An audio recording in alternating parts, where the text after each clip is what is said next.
Mesdames, Messieurs, je suis ravie de vous accueillir à cette session consacrée à l'IVG. Je me présente, je suis le docteur Karima Bétahar, responsable du service d'orthogénie du pôle de gynécologie obstétrique de Strasbourg, et je suis également spécialiste dans les techniques de fécondation in vitro. Autrement dit, je suis spécialiste en aide médicale à la procréation et en aide médicale à la non-procréation, et ce n'est pas antinomique.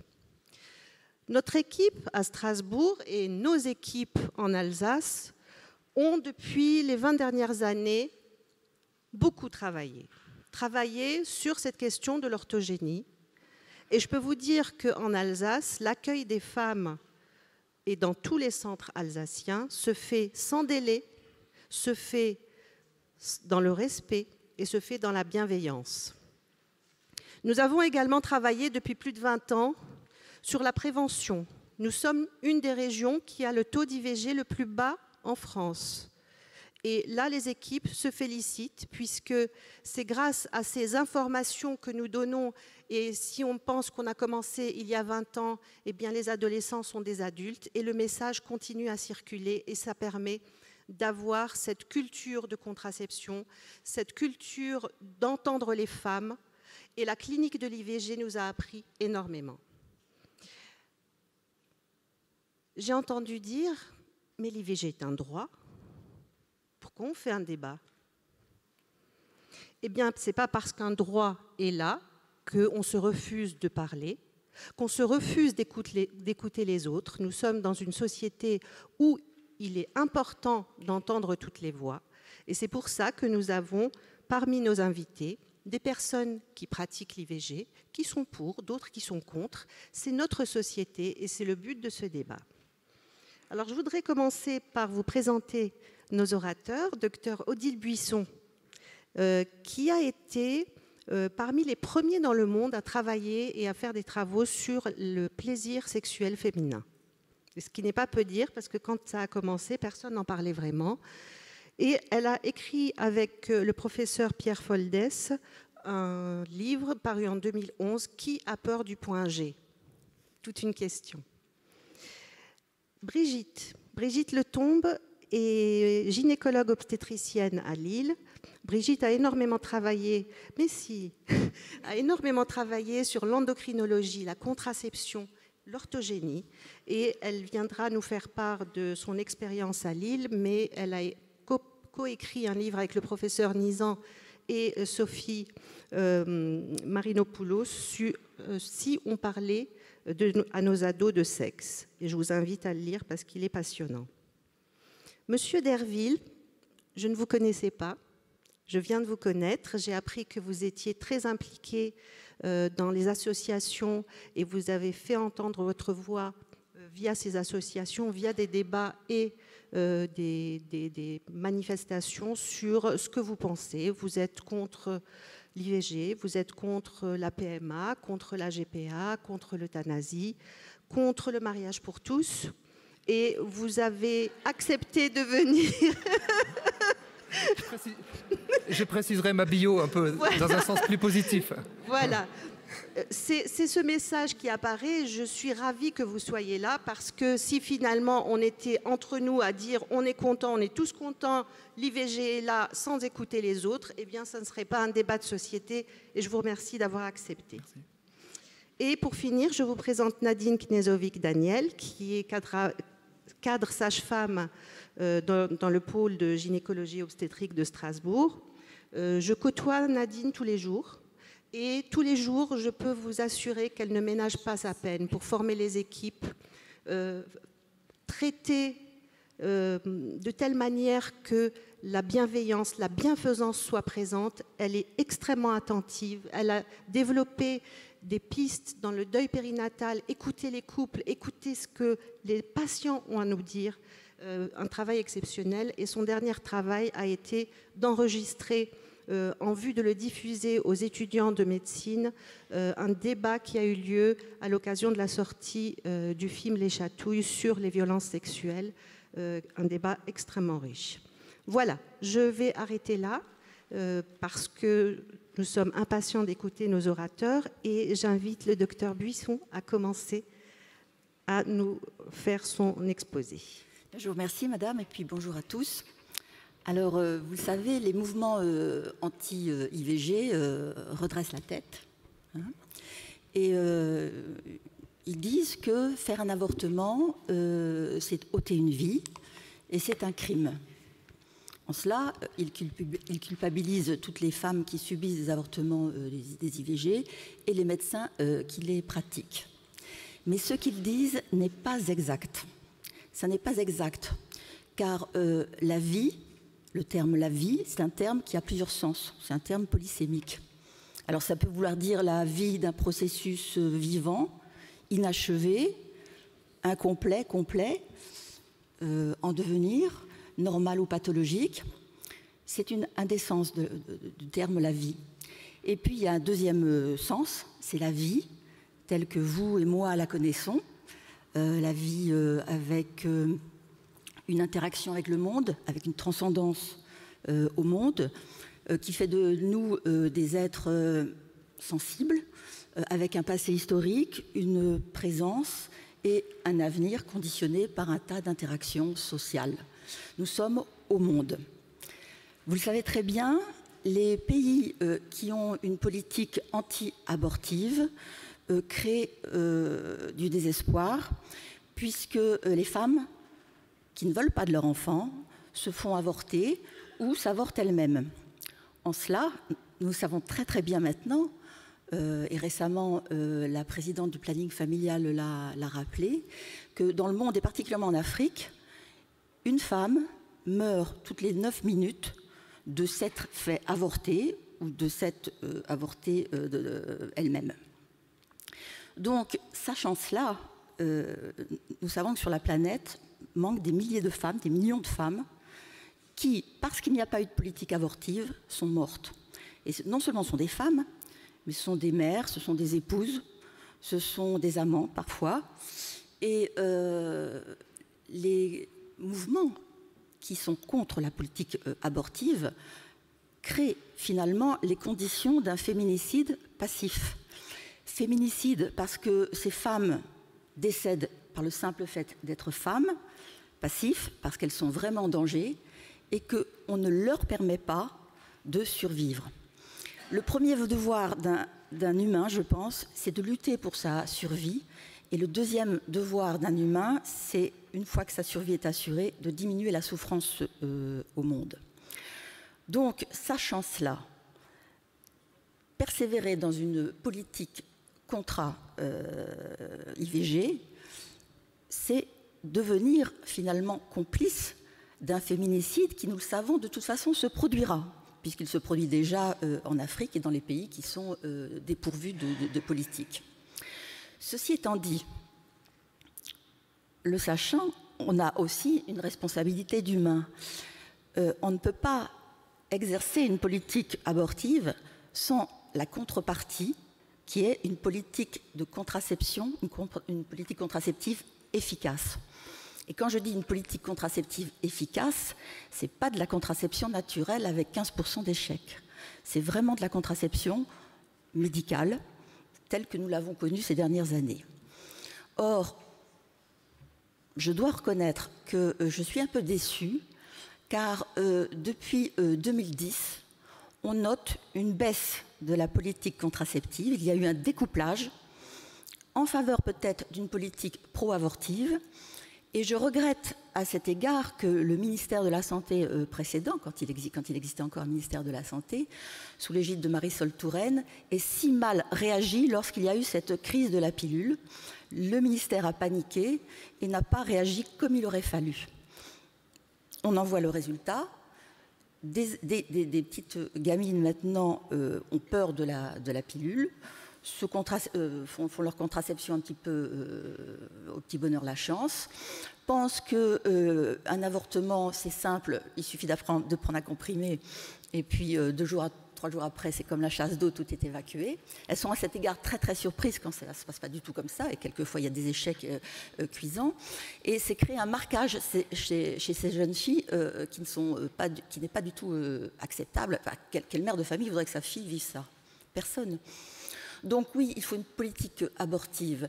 Je pense que les mouvements anti-IVG, qui sont souvent des mouvements catholiques, devraient penser au féminicide passif qu'ils sont en train de créer, ce qui est en complète contradiction avec les lois du Christ, avec la parole de Jésus, avec la parole des pères de l'Église. Vous ne pouvez pas laisser faire ça. Et je ne comprends pas non plus. Vous savez que nous sommes des frères d'infortune perdus dans le cosmos. On est là, on ne sait pas ce qu'on fait, on ne sait pas si on a un sens, s'il y a quelque chose au-dessus, s'il y a une transcendance ou pas. Mais diminuer la souffrance, au moins, doit être au moins une chose qui doit nous tenir à cœur.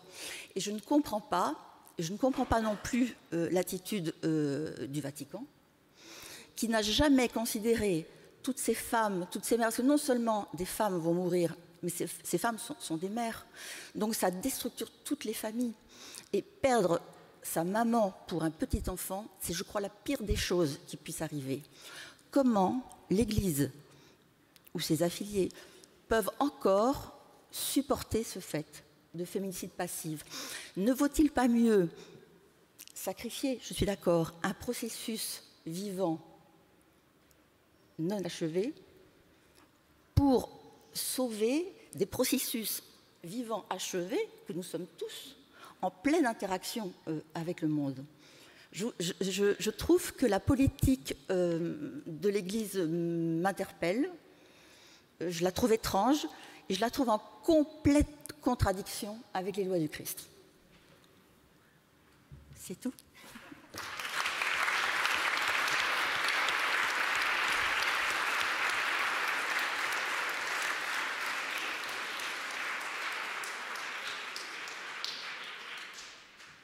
Je vous remercie, docteur Buisson. Vous sembliez vous adresser à votre voisin. Et du coup, je vais vous donner le droit de parole. Rebondissons sur les questions posées. Merci, monsieur Derville. Merci beaucoup. Mais je ne m'attendais pas forcément à devoir répondre au premier intervenant. Quand vous m'avez présenté avec cette petite brochette, d'abord, je voudrais vous remercier de la bienveillance de votre accueil. En même temps, moi, je suis engagé depuis plus de 30 ans auprès d'enfants porteurs de handicap. C'est ça qui a fait basculer ma vie. Et je suis engagé aujourd'hui, depuis maintenant une bonne quinzaine d'années, auprès de femmes enceintes en difficulté. J'ai accompagné beaucoup de femmes ayant vécu l'IVG ou l'IMG. Et je continue, y compris des femmes ou des couples qui ont des problèmes d'infertilité. Et donc, je partagerai au moins, et avec nous tous, je pense, le souci de penser la souffrance du monde, d'atténuer cette souffrance, de ne pas en rajouter. Et j'ai aucun doute d'ailleurs sur les intentions bienveillantes que vous pouvez avoir les unes et les autres pour ce que vous faites, parce que chacun dans son domaine essaie de faire pour le mieux.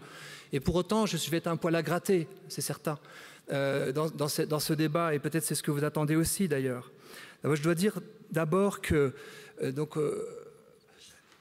au sein d'Alliance Vita, nous accompagnons à peu près 2500 femmes et couples confrontés aux problèmes de grossesse au sens large, les deuils anténataux et postnataux, toutes sortes de difficultés, sans jugement et avec bienveillance, dans un esprit d'écoute empathique. Alors les questions, je vais revenir sur le corps. La question qui se pose, à mon avis, j'aurais deux parties. La première, c'est il y a une sorte de fiction qui est peut-être libératrice, qui est peut-être déculpabilisatrice dans l'intention autour de cette notion de corps. Nous avons tous émergé dans le corps d'une autre. Nous avons tous séjourné longuement dans le corps d'une autre et dans le corps d'une femme. Et cet emboîtement, cette émergence, dessine la problématique douloureuse, parce qu'on marche sur des œufs en parlant d'IVG, d'avortement et de grossesse. On le sait bien. Quand est-ce que je suis devenu moi-même? Quand est-ce que j'ai été protégé? Déjà, j'ai été protégé par l'enceinte maternelle. On doit tous la vie à un oui maternel qui a été donné à un moment donné, qui n'a pas été donné sur un amas de cellules, qui a été donné sur le début de notre corps, sur le début d'un corps qui s'est développé jusqu'à maintenant sans que la science ne puisse dire qu'à aucun moment il y a eu une discontinuité. Donc moi j'en appelle finalement à la science, à quel moment la science me dit que je suis moi? Est-ce à la naissance? Est-ce 3 mois, 4 mois avant, 3 mois, 4 mois après? Les avis divergent sur ce sujet et je crois qu'on a comme inventé une sorte de fiction, en considérant que ce n'était pas un être humain pleinement digne de respect. Et plutôt que de poursuivre cette fiction, il faut s'interroger en disant pourquoi est-ce qu'on en est là ? Voilà, pourquoi est-ce qu'on a dû inventer cette fiction que cet être humain n'était pas pleinement digne de respect ? Eh bien, c'est à cause de la souffrance que sa venue peut provoquer. J'étais étranger, bardé des gènes paternels. Ma mère aurait dû me rejeter. Ses défenses immunitaires sur le seul plan biologique ont été inhibées. Elle les a inhibées pour pouvoir m'accueillir. Elle a aussi peut-être inhibé toutes sortes de souffrances, de peines et d'angoisses. Et j'ai fini par voir le jour. Et c'est notre histoire à chacun. Il y a eu un oui à un moment donné. Et puis il y en a d'autres qui vivent un non que je ne juge pas, mais qui est souvent très douloureux. Et je me souviens d'une grand-mère qui disait, ça date pas d'hier, qui disait « je suis prise ». Quand elle était enceinte, elle disait « je suis prise ». Parce que ça nous fait violent. Enfin, je suis un homme et je suis assez content d'être un homme pour en parler, même si j'ai conscience que ça peut... Vous auriez peut-être préféré qu'une femme en parle, y compris sur ces sujets très intimes. Mais elle disait « je suis prise, je suis saisie par la violence qui m'est faite d'un autre qui naît et qui se développe en moi ». Qui va voir le jour au travers de mon corps à cette mois de grossesse, qui va entendre la voix maternelle et éventuellement paternelle à 7 mois de grossesse et qui va pleurer dans la langue maternelle et paternelle s'il les a entendus. Les bébés français vagissent en terminant vers le haut et les bébés allemands vers le bas. Il y a donc cet emboîtement des corps et voilà le mystère et comment on peut s'en sortir. Comment on peut préserver à la fois la vie de la mère et la vie de l'enfant sans forcément sacrifier l'une et l'autre. Deuxième partie, je pense que quand on regarde avec réalisme les violences faites aux femmes, nous devons aussi nous interroger sur la place de l'IVG dans les violences faites aux femmes. J'ai conscience que ça peut vous surprendre, mais je vais essayer d'expliquer pourquoi. La première question dans les femmes qui viennent nous voir, qui leur a été posée par les gynécologues obstétriciens lorsqu'elles se retrouvaient enceintes, c'est « est-il désiré ?» Et c'est une question qui les pousse à une réponse binaire, oui ou non, alors que l'expérience des femmes, des hommes aussi, mais l'expérience des femmes et des hommes, c'est l'ambivalence des sentiments face à la grossesse. Et beaucoup de femmes que j'ai accompagnées, y compris dans des situations difficiles, pour certaines se sont terminées par des IVG, ont pu dire que dans le même temps, je cite, un effroi et une joie, une peur et une impatience, une angoisse et un désir, l'ambivalence naturelle et éventuellement d'ailleurs cyclique en fonction de beaucoup d'éléments. Et d'éléments qui peuvent être biologiques, qui peuvent être aussi liés à l'environnement extérieur. Donc, premièrement, cette question leur fait parfois violence, parce que ça les oblige à se positionner sur un choix que certaines ont pu me dire inhumain. Moi, on me demande de choisir oui ou non. Je me souviens d'un couple qui disait, on nous pose cette question inhumaine, oui ou non, pour cet enfant qui n'est pas encore là, qui est en gestation. Mais puisqu'on nous pose cette question, notre responsabilité, c'est de dire non, disait-il. Mais cette question les gênait en fait, parce qu'elle a un côté inhumain de devoir sceller le sort de la vie ou de la mort de celui ou de celle qu'elle porte. Deuxième violence faite aux femmes, les compagnons. Énormément de femmes que nous accompagnons, alors qu'en France, l'IVG est liée à la volonté de la femme seule, elles subissent des pressions du compagnon qui sont puissantes. Et je les ai entendues maintes fois, au point que dans nos couloirs, on a discuté entre hommes et femmes, et comment fonctionnent les hommes ? Comment peuvent-ils exiger de leur compagne, alors qu'ils couchaient ensemble, et qu'elle était bien sûr, elle avait une méthode de contraception réputée fiable, comment peuvent-ils exiger d'elle qu'elle avorte ? Chantage affectif. Il m'a montré un visage de lui que j'ignorais, que je ne connaissais pas. Il n'en veut pas. Il va me quitter si je n'avorte pas. Je pense que vous faites en sorte que les femmes soient libres de ces pressions, mais nous les observons de manière extrêmement forte et puissante parce que les hommes ne le ressentent pas, cette grossesse. Ils ne se sentent pas devenir pères, ils ont besoin de temps. Et d'ailleurs, nous aidons souvent les femmes à patienter et à laisser le temps à l'homme pour réaliser qu'elle est enceinte, que c'est une réalité charnelle pour elle et qu'elle est habitée d'un autre être qui est en train de se développer, que ce n'est pas une idée en l'air, comme souvent les hommes le croient. Troisième type de pression, les conditions matérielles. L'employeur, à l'époque de la HALD, il y avait eu un rapport qui montrait que la pression de l'employeur entrait en ligne de compte dans des choix d'IVG à contre-cœur de certaines femmes qui n'osent pas dire qu'elles ont une grossesse entre guillemets trop rapprochée. Et pour aller plus vite, pour aller faire ma conclusion, la troisième type de pression, c'est les normes sociales. qui font que des femmes très jeunes nous disent, à 25 ans, même pas forcément très jeunes, enfin, en pleine fécondité, elles nous disent, il n'y a que les vieilles qui sont enceintes. Et être jeune et enceinte, ça ne se fait pas. Elles ont honte parfois d'être enceintes parce que nos normes sociales ont abouti à projeter une forme d'idéal d'enfant programmé. Et l'enfant programmé, peut-être même, je pense à une publicité de puériculture qui disait « réussir son bébé ».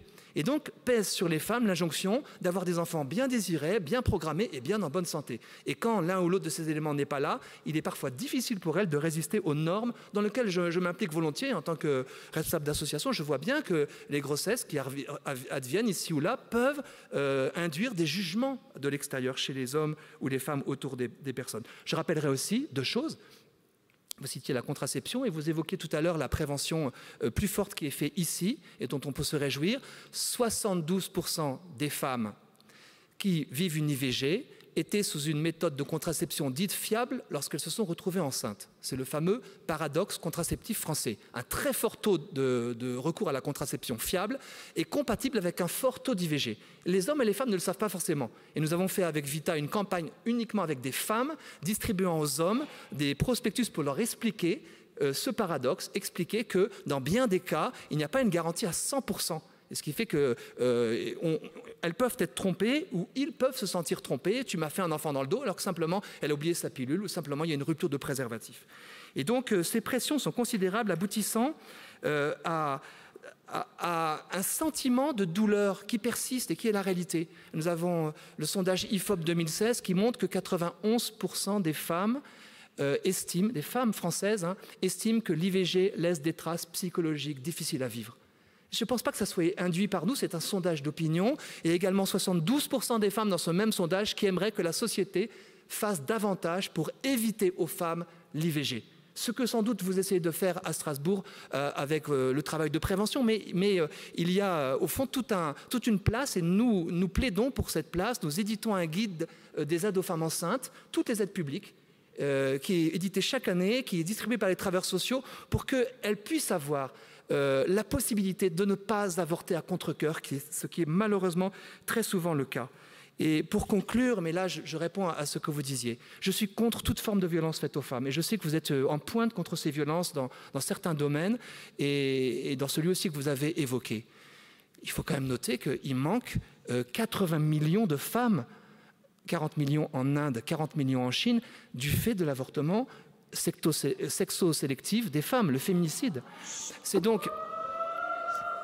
Enfin, c'est une réalité statistique qui nous attriste tous. Je ne veux pas forcément jeter la pierre à des cultures lointaines, mais il se trouve que les premières victimes de l'avortement en tant que telles, ce sont des fœtus de sexe féminin dans certains pays. Nous avons le record du monde en France de l'IMG pour des personnes touchées par la trisomie 21 et c'est aussi un phénomène culturel. Et je le dis en tant que fondateur d'une association qui accueille des enfants et des jeunes porteurs de handicap, c'est aussi un trouble pour moi de dire comment ça se fait que ceux qui ont tellement apporté à ma vie, malgré ou avec leur fragilité, sont ceux qu'on rejette le plus parce qu'on pense qu'ils vont nous rendre malheureux ou être malheureux. Donc culturellement, on peut s'interroger. Mais je suis d'accord avec vous pour lutter contre toutes sortes de violences et je ne cautionne pas, vous le savez, l'IVG. Et donc, je pense qu'il faut, oui, s'interroger sur la façon, dans cette prévention, qui est le souci de tous, je pense, de concilier la vie de la mère, le soutien du compagnon quand il y en a un, et si possible, c'est vrai, et ça c'est mon travail difficile, je dois dire, la vie de celui qui n'est pas encore là, mais qui n'est pas seulement un corps, qui est déjà un être humain et dont personne ne m'a jamais démontré qu'il n'était pas aussi digne d'être respecté que moi-même. Je dis un dernier mot dans la synthèse de « Mon corps est-il à moi ?» figure la formule « l'illusion d'être aux manettes de nos propres décisions ». Je pense que si les femmes étaient vraiment aidées totalement à être aux manettes de leurs propres décisions en matière d'IVG, et c'est peut-être ce qui peut nous relier, nous rassembler. Beaucoup d'entre elles éviteraient cette IVG qu'elles ne souhaitent pas au plus profond. Je ne dis pas qu'on va se mettre d'accord, mais j'ai mis en exergue de mon blog « Accordons-nous sur nos désaccords ». Et je pense qu'on pourrait s'accorder au moins sur un point. Faisons tout pour qu'aucune femme n'avorte à contre-cœur, poussée par une ambivalence de désir qui n'a pas été écoutée, poussée par un compagnon qui a fait pression, poussée par des normes économiques ou culturelles qui nous laissent croire que c'est anodin, alors que souvent elles en souffrent dans des deuils très, très violents, qu'on accompagne, que vous accompagnez sans doute, et qui les laissent blessés avec des conséquences non négligeables, y compris dans le domaine de la sexualité que vous connaissez bien. Et donc, ça voilà. Suffit, la parole circulera plus tard. Voilà, mais merci de m'avoir écouté avec tout ce que je vous ai dit, mais je serais content d'en débattre. Hein. Merci. Merci, Monsieur Derville. Merci.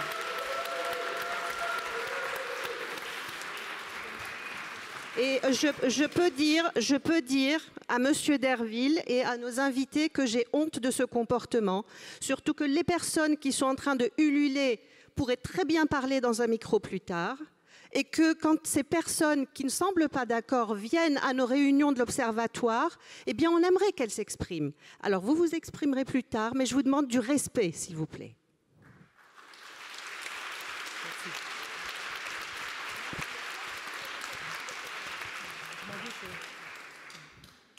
Je vous remercie, Monsieur Derville, parce que vous avez soulevé une question importante. Vous avez su nous dire que vous rencontriez des femmes qui étaient dans des circonstances difficiles et que pour vous, ce qui était important, c'est qu'elles ne fassent pas, je dirais, le choix de faire une IVG contre leur gré, ne pas avoir eu toutes les possibilités et du coup, avoir été écoutées et entendues. Ce travail-là, on le fait en Alsace depuis, Louisa, longtemps. On y travaille. On y travaille, la loi a évolué. Actuellement, dans la loi, une femme qui demande une IVG n'a pas besoin d'expliquer le pourquoi du comment. Oui, c'est un droit. Certes, on l'entend. Mais dans notre pratique de l'IVG, ce que nous ont appris les femmes, c'est qu'il y a une grande nuance entre « bonjour, je viens faire une IVG, je vous demande une IVG, rendez-vous donné, au revoir madame » et de dire « oui, d'accord, c'est possible, mais racontez-nous ». Il n'y a pas de parole qui soit jugée, il n'y a pas de maltraitance. Mais comprendre ce qui arrive à une femme ne veut pas dire qu'on lui refuse l'accès à l'IVG.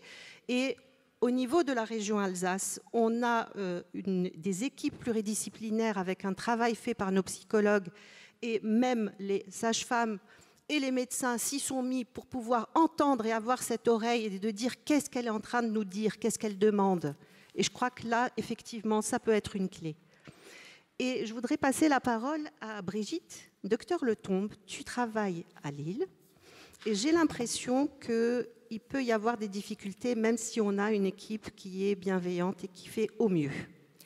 Merci Karima, parce que ce que tu viens de dire, c'est la teneur de mon propos, mais je vais reprendre quand même. Et surtout, je voudrais remercier Monsieur Tugdual Derville de son propos, parce qu'il y a vraiment des points de convergence. Et quand vous parlez de cette ambivalence, quand une grossesse non prévue survient, eh oui, franchement, il y a une ambivalence, mais je pense qu'il y a aussi une possibilité d'écoute pour parvenir quand même à lui proposer une interruption volontaire de grossesse. Alors, si j'ai accepté de participer à cette table ronde, c'est en tant que médecin pratiquant des IVG depuis le début de mon activité professionnelle, c'est-à-dire plus de 35 ans. Tout d'abord, je dois quand même vous avouer, me réjouir d'appartenir à un pays qui non seulement a permis depuis 1975, avec la loi Veil, aux femmes de pouvoir décider d'interrompre une grossesse non désirée dans un milieu médicalisé. Faut-il vous le rappeler qu'avant, en France, une femme par jour décédait d'un avortement provoqué, sans compter toutes celles qui, par complication, en devenaient infertiles. Mais j'appartiens aussi à un pays qui ne cesse, grâce à sa liberté d'expression toujours indéfectible, de permettre la tenue d'une session grand public comme celle-ci, où toutes les sensibilités sur ce sujet difficile pourront être exprimées, je l'espère, dans l'estime et le respect de chacun. Nous venons quand même de très loin. Si vous me permettez de vous faire part de mon expérience, lorsque j'ai débuté en 1982, le centre d'orthogénie du centre hospitalier universitaire de ma région avait été créé par un généticien. et se situait dans un service de chirurgie générale en dehors de toute maternité, car à l'époque, les gynécologues obstétriciens et les sages-femmes refusaient de pratiquer les avortements. Ceci était donc réalisé par quelques gynécologues obstétriciens militants et surtout par des gynécologues médicaux. Nous étions alors ostracisés, étiquetés, aspirateurs d'utérus, au point que ni ma famille, ni mes amis, même médecins, n'en connaissaient mon implication. Aujourd'hui, il en est heureusement tout autrement. La France, avec l'évolution constante de la loi Veil vers la facilitation d'accès, permet, dans ce contexte sociétal où tout doit être rapide et traité dans l'immédiateté, à une femme de faire un test de grossesse, de rencontrer un médecin ou une sage-femme et d'arrêter l'évolution de cette grossesse en quelques jours, en semi-urgence. Tout cela souvent sans que ne lui ait été proposé un éventuel temps d'échange, d'écoute, de réflexion sur ce qu'il arrive là, car alors, même lorsqu'il n'est que proposé, ce temps peut être vécu comme un jugement ou un obstacle au choix et à l'autonomie de la femme. Or, mon expérience clinique de gynécologue de plus de 35 ans m'a appris que parfois la survenue d'une grossesse non prévue et la décision de son interruption peut constituer un réel cas de conscience douloureux dans la vie d'une femme, pouvant plonger celle-ci dans une véritable détresse et pouvant avoir des répercussions psychologiques à long terme. Moi qui ai suivi des femmes sur 35 ans, je me sens dans l'obligation de témoigner du fait que si pour la plupart d'entre elles, il n'en sera plus jamais question, pour d'autres, l'IVG restera un événement marquant, pouvant déclencher probablement par mécanisme de culpabilité une vraie blessure. Une blessure qui sera révivée parfois par des événements de vie notamment procréative ultérieure, comme des fausses couches. Et moi, Karima, comme toi, je travaille dans un service où je fais de l'orthogénie, des interruptions volontaires de grossesse et des fécondations in vitro. Tous les professionnels de la santé de la femme le savent. Mais si ces conséquences, pour certaines femmes, vous vous en doutez bien, sont très difficiles à mesurer, cela ne veut pas dire qu'elles n'existent pas. Dire cela ne signifie nullement être opposé à l'IVG, mais inviter à ce que les services qui prennent en charge ces femmes à ce moment-là de leur vie gardent suffisamment de moyens pour les entourer et ne pas les abandonner dans une gestion parfois si difficile de l'événement.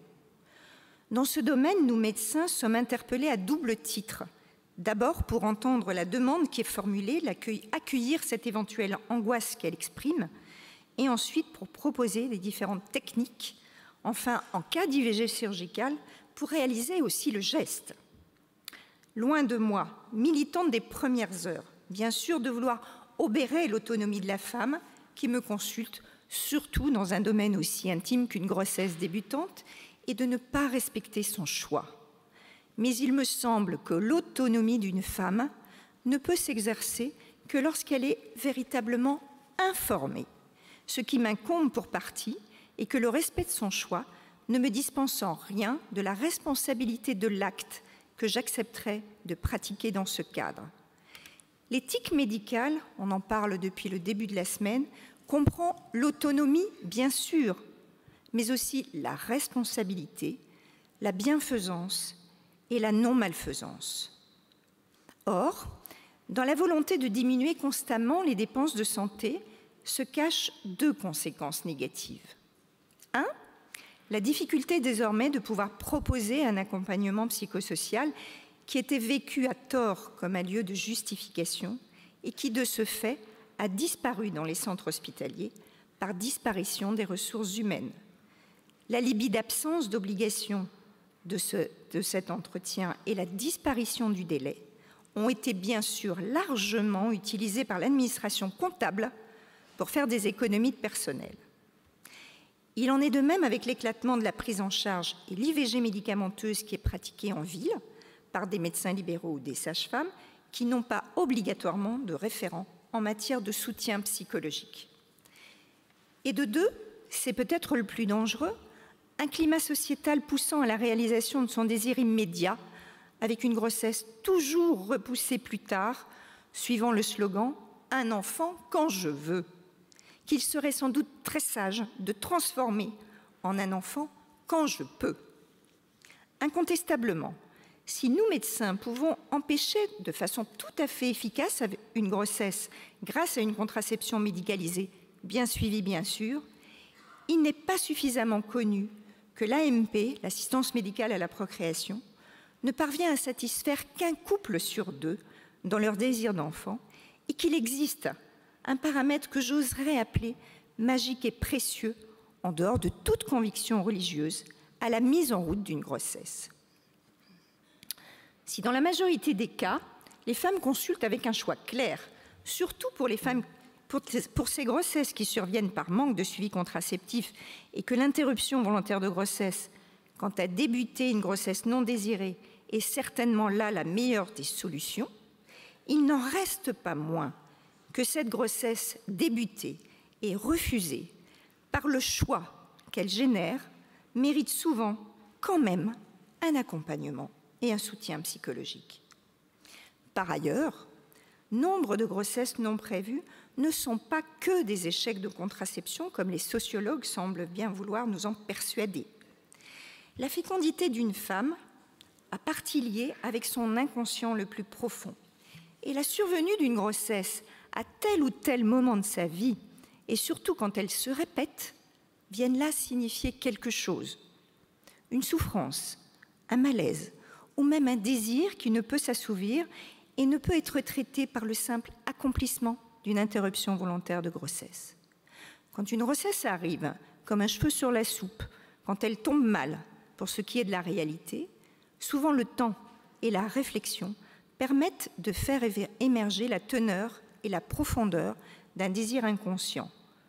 Pouvoir ainsi faire prendre conscience de ce qui se joue et soutenir cette femme dans cette éventuelle épreuve, sans but aucun de culpabilisation évidemment, me semble nécessaire, sans pouvoir se contenter simplement d'une aspiration chirurgicale ou d'une prescription de mifégine.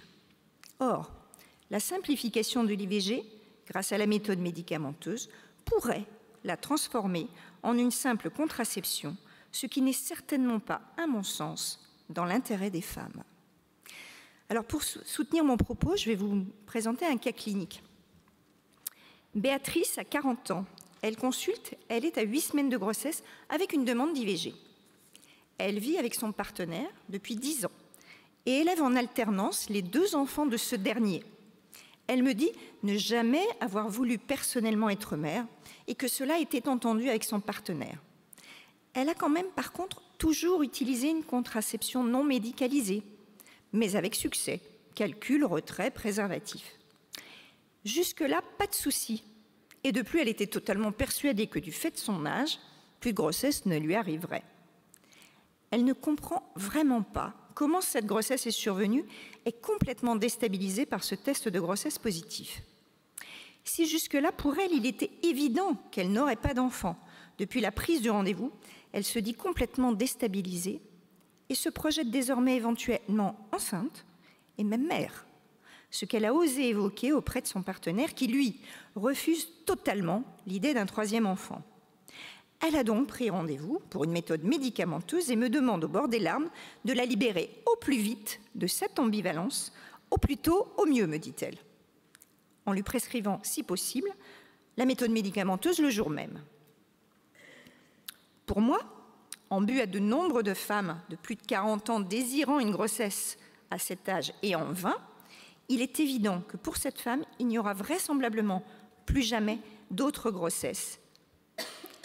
Faut-il répondre à cette demande urgente, comme la loi me le permet, ou lui proposer un soutien, une élaboration de la problématique sous-jacente, pour comprendre au moins au mieux ce qui lui arrive là et pourquoi le surgissement d'une grossesse à ce moment-là, et lui permettre, si le choix est celui-là, enfin d'en finir et d'interrompre cette grossesse, mais au moins d'en décrypter les raisons. Comment aider cette femme à cheminer dans cette ambivalence?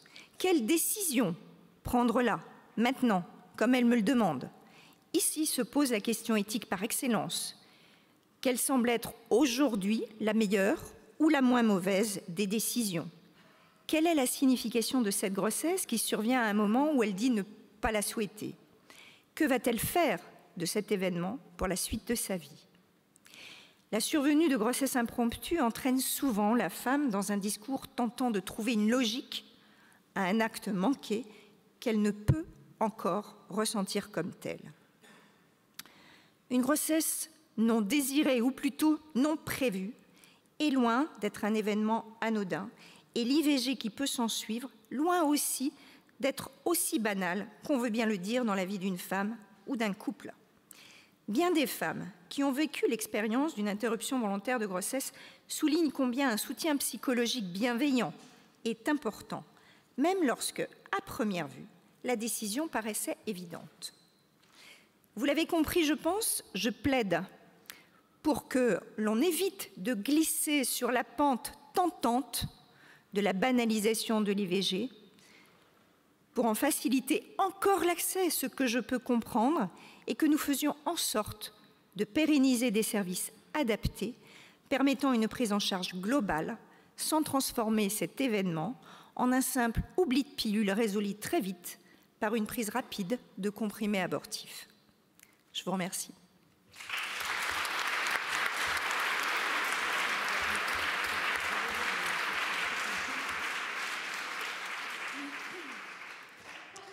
Merci Brigitte, et je vais passer la parole à Nadine qui va vous raconter l'organisation de notre structure sur Strasbourg, structure qui a fait des émules, puisque je vous ai dit qu'en Alsace, dans le cadre de l'Observatoire, les équipes ont appris à se connaître, à s'entendre et à adopter ce qu'il y a de mieux chez les uns et chez les autres, avec des protocoles communs, avec des manières de faire qui commencent à être superposables, et c'est une belle aventure, un joli travail. Je te remercie, Nadine.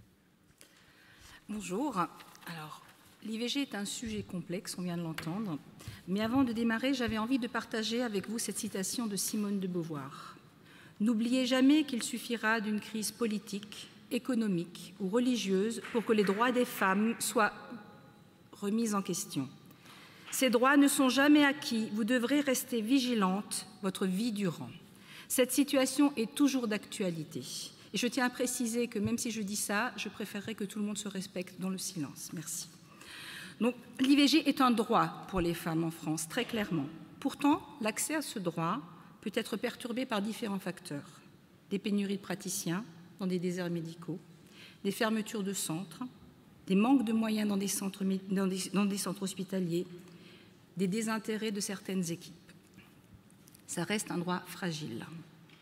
Avant de vous partager notre expertise de terrain, et je parle au nom de toute une équipe, je voulais faire, vous savez, comme dans ces publicités, on voit de tout en haut le monde, l'Europe, la France, et on finira chez une patiente du CHU. Mais avant ça, on va regarder la Terre. Aujourd'hui, seuls 39% des femmes dans le monde ont accès à une IVG, moins d'une femme sur deux. Aujourd'hui, dans le monde, près de 47 000 femmes meurent par an des suites d'avortements clandestins. Schiltigheim, petite bourgade près de Strasbourg, voit sa population décimée chaque année 1,5 fois. 21 millions d'avortements clandestins sur les 44 millions d'avortements dans le monde. Ces chiffres viennent d'Amnesty International. Seules les femmes les plus riches y ont accès. L'Espagne a failli perdre ce droit. Ce sont les manifestations des femmes dans la rue qui ont fait que c'est resté. En Italie, ce droit existe, mais la clause de conscience empêche l'accès aux femmes à l'IVG. 90% des gynécologues de Rome refusent de prendre en charge des femmes. Et il y a des pays où les femmes vont en prison pour cela, y compris dans le cadre de mort in utero, comme au Salvador. Ce rapide zoom en arrière, je vous ai promis qu'on allait revenir sur une focale, montre qu'il y a encore beaucoup de chemin pour les femmes. Alors, focale plus serrée, France, Strasbourg, Schiltigheim. Notre équipe au CHU de Strasbourg est une équipe pluridisciplinaire formée de médecins, sages-femmes, d'infirmiers, psychologues, aides-soignants, assistants sociaux et secrétaires. Et j'ai volontairement cité tout le monde parce que ça commence par l'accueil de la secrétaire à l'hôpital. Nous avons un accès rapide pour les consultations, pour les demandes d'IVG. Un accès rapide à une consultation ne veut pas dire un accès rapide à l'IVG. Ne mélangeons pas les choses. Une femme qui découvre une grossesse, et je suis entièrement d'accord avec vous, peut être dans un moment d'effroi, dans une ambivalence terrible. Donc l'accès rapide à cette consultation est essentiel. Et pourtant, nous allons laisser du temps à nos patientes. Ce temps aussi est capital. Il se trouve que dans une de mes autres pratiques, je m'occupe beaucoup de deuil périnatal et on sait combien ce temps est fondamental parce que le temps réel et le temps psychique ne sont pas du tout les mêmes. Nous avons gardé des temps d'entretien, même s'ils ne sont plus dans la loi, même si le délai n'existe plus. Nous le laissons pour les femmes, c'est une protection. Et je ne pense pas qu'on soit anti-IVG. Nous ne nous précipitons jamais. On peut avoir beaucoup d'idées sur l'IVG, mais quand on y est confronté au quotidien, quand on est confronté à la détresse des femmes en consultation, c'est plus tout à fait la même histoire. J'ai choisi de partager avec vous quelques petites vignettes cliniques rapides. Ce sont des exemples courants, standards. Je n'ai pas pris volontairement des choses très compliquées où tout le monde est absolument d'accord. Mais voilà, des choses simples. Pour information, nous réalisons la majorité des IVG sur Strasbourg, puisqu'en fait, c'est beaucoup le public qui s'en occupe. L'hôpital public, pardon. Les prénoms sont évidemment modifiés. Anna, elle a 32 ans. Elle est enceinte de son 6e enfant. Je l'ai rencontrée dans une situation d'agressivité parce que tout était compliqué pour elle. Son dernier enfant a 18 mois. Elle a arrêté sa contraception il y a 3 mois, donc plus de contraception. Tout simplement parce qu'elle a divorcé. Elle était sous l'emprise d'un mari violent qui ne lui laissait aucune liberté, aucune sortie, pas le droit de travailler, pas le droit de passer le permis, des choses assez classiques. Avec l'aide de sa mère et de sa sœur, elle arrive à partir, s'inscrit pour un permis, trouve un stage avec une promesse d'embauche au bout. Elle a un dernier rapport quand son mari vient, pas forcément consenti, mais il ne lui a pas demandé son avis, elle voulait juste avoir la paix. Manque de chance, ce rapport est fécondant. Drame complet pour elle, elle adore les enfants. Elle dit, mais moi j'en ai 5 des enfants. Un 6e, c'est pas le problème, je pourrais l'élever, mais pas seule. Une situation de femme monoparentale, c'est pas possible. Et l'élever avec mon mari, dans ces conditions, je ne peux pas. Il commence à être violent avec les enfants. Imagine, le choix a été cruel pour elle. Il a fallu du courage à cette femme pour prendre sa décision, partir et aller jusqu'au bout. On lui a laissé beaucoup de temps, elle a été accompagnée, a eu beaucoup d'entretiens.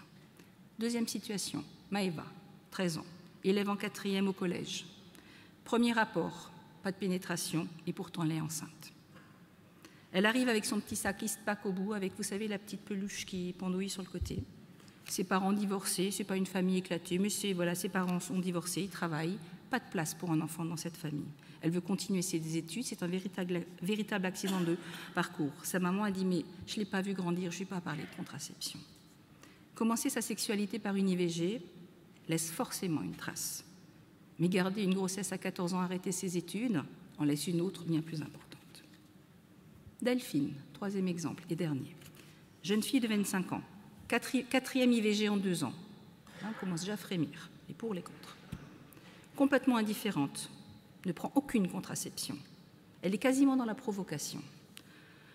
Quand on reprend les consultations, à sa 3e consultation, quand on lui demande, à sa 3e IVG, pardon, quand le consultant lui a demandé mais pourquoi vous ne prenez pas de contraception, pourquoi vous faites des IVG, ce n'est pas une méthode de contraception, elle répond ça ne vous regarde pas.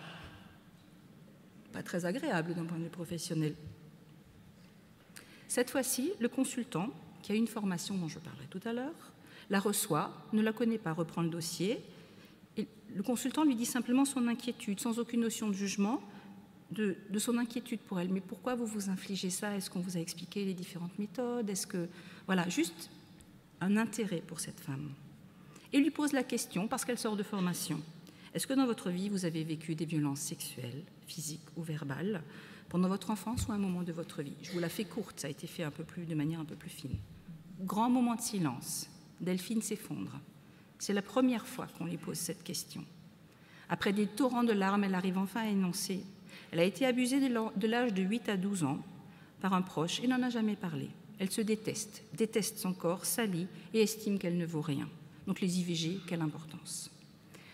Nous connaissons tous les conséquences dramatiques des violences sexuelles. Elles concernent un enfant sur 5. Après cette IVG, nous allons lui proposer un parcours de soins adapté avec des psychologues, des pédopsies, des techniques corporelles pour qu'elle puisse se reconstruire et se réconcilier avec ce cœur meurtri. Et je fais le pari de croire que nous ne la reverrons pas aussi vite pour une IVG. Il y a des fois où, malgré la demande initiale, l'IVG ne sera pas faite, parce que bien accompagnée, bien conseillée, la grossesse pourra se poursuivre, non pas parce qu'on l'a persuadée, mais parce qu'on lui a donné les moyens d'être actrice de sa propre vie. Et après avoir pris du temps, avec une assistante sociale peut-être pour connaître ses droits, avec une psychologue peut-être pour comprendre ce qui se passe, certaines femmes vont continuer alors qu'elles sont rentrées par notre porte d'entrée d'une consultation d'orthogénie. J'ai en tête un exemple qui paraît caricatural et pourtant qui n'est pas rare, d'une femme qui est venue pour une IVG, pour sa deuxième grossesse. La première s'était soldée par une interruption de grossesse. Le bébé avait une pathologie incompatible avec la vie. Et quand elle s'est retrouvée enceinte, elle était tellement terrifiée à l'idée de revivre quelque chose d'aussi dramatique qu'elle s'est dit « je ne peux pas ».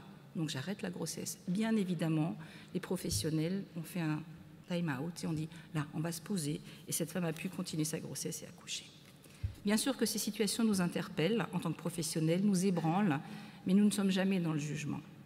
Ce moment de vie est toujours difficile à vivre, même très bien accompagné par des bons professionnels. Le sentiment de culpabilité, il est présent, on n'a pas besoin de le rajouter. Et je fais le pari de dire que si ces femmes avaient une baguette magique, toutes feraient en sorte de ne pas avoir à passer cette journée d'IVG. Je finirai par 2 exemples que j'ai vécus la semaine dernière et qui montrent combien les professionnels doivent s'adapter à la fois à ces histoires de grossesse voulues et non voulues. La première, pleurait toutes les larmes de son corps, car sa grossesse s'est interrompue à 15 semaines. Elle venait de perdre son bébé, obtenu après une fécondation in vitro, après un long parcours d'infertilité. La deuxième, 1 heure plus tard, pleurait toutes les larmes de son corps, car elle venait de découvrir une grossesse trop tardive pour pouvoir recourir à une IVG, même en Hollande. Elle appartient à une communauté où la grossesse en dehors du mariage est un déshonneur absolu pour toute la famille et elle préférait mourir plutôt que de poursuivre sa grossesse. Je suis bien incapable de dire laquelle de ces 2 femmes était dans la plus grande détresse. Je sais simplement que je n'aurais voulu vivre aucune des 2 situations. Vous voyez que la singularité de chaque histoire nous interpelle. Quand on s'occupe d'IVG, on s'occupe de femmes, on s'occupe de leur corps. Cela doit toujours être fait dans le respect, la bienveillance. C'est un moment dans la vie d'une femme qui ne doit être ni banalisé, ni dramatisé. Mais nous les accompagnons en lien avec ce qui fait sens pour elles en prenant du temps. La prise en charge des IVG reste, et c'est la petite pointe où je suis un petit peu moins optimiste que toi, la partie de la gynéco-obstétrique qui n'intéresse pas tous les professionnels, y compris dans notre CHU. C'est le côté court de notre spécialité. Le côté jardin, c'est quand on met des bébés au monde. C'est tellement plus joli et tellement plus glamour. Pourtant, il faut des professionnels engagés, respectueux, tant du côté court que du côté jardin. Et c'est vrai que moi, j'ai la chance de voir ça tous les jours dans notre CHU. Je vous remercie.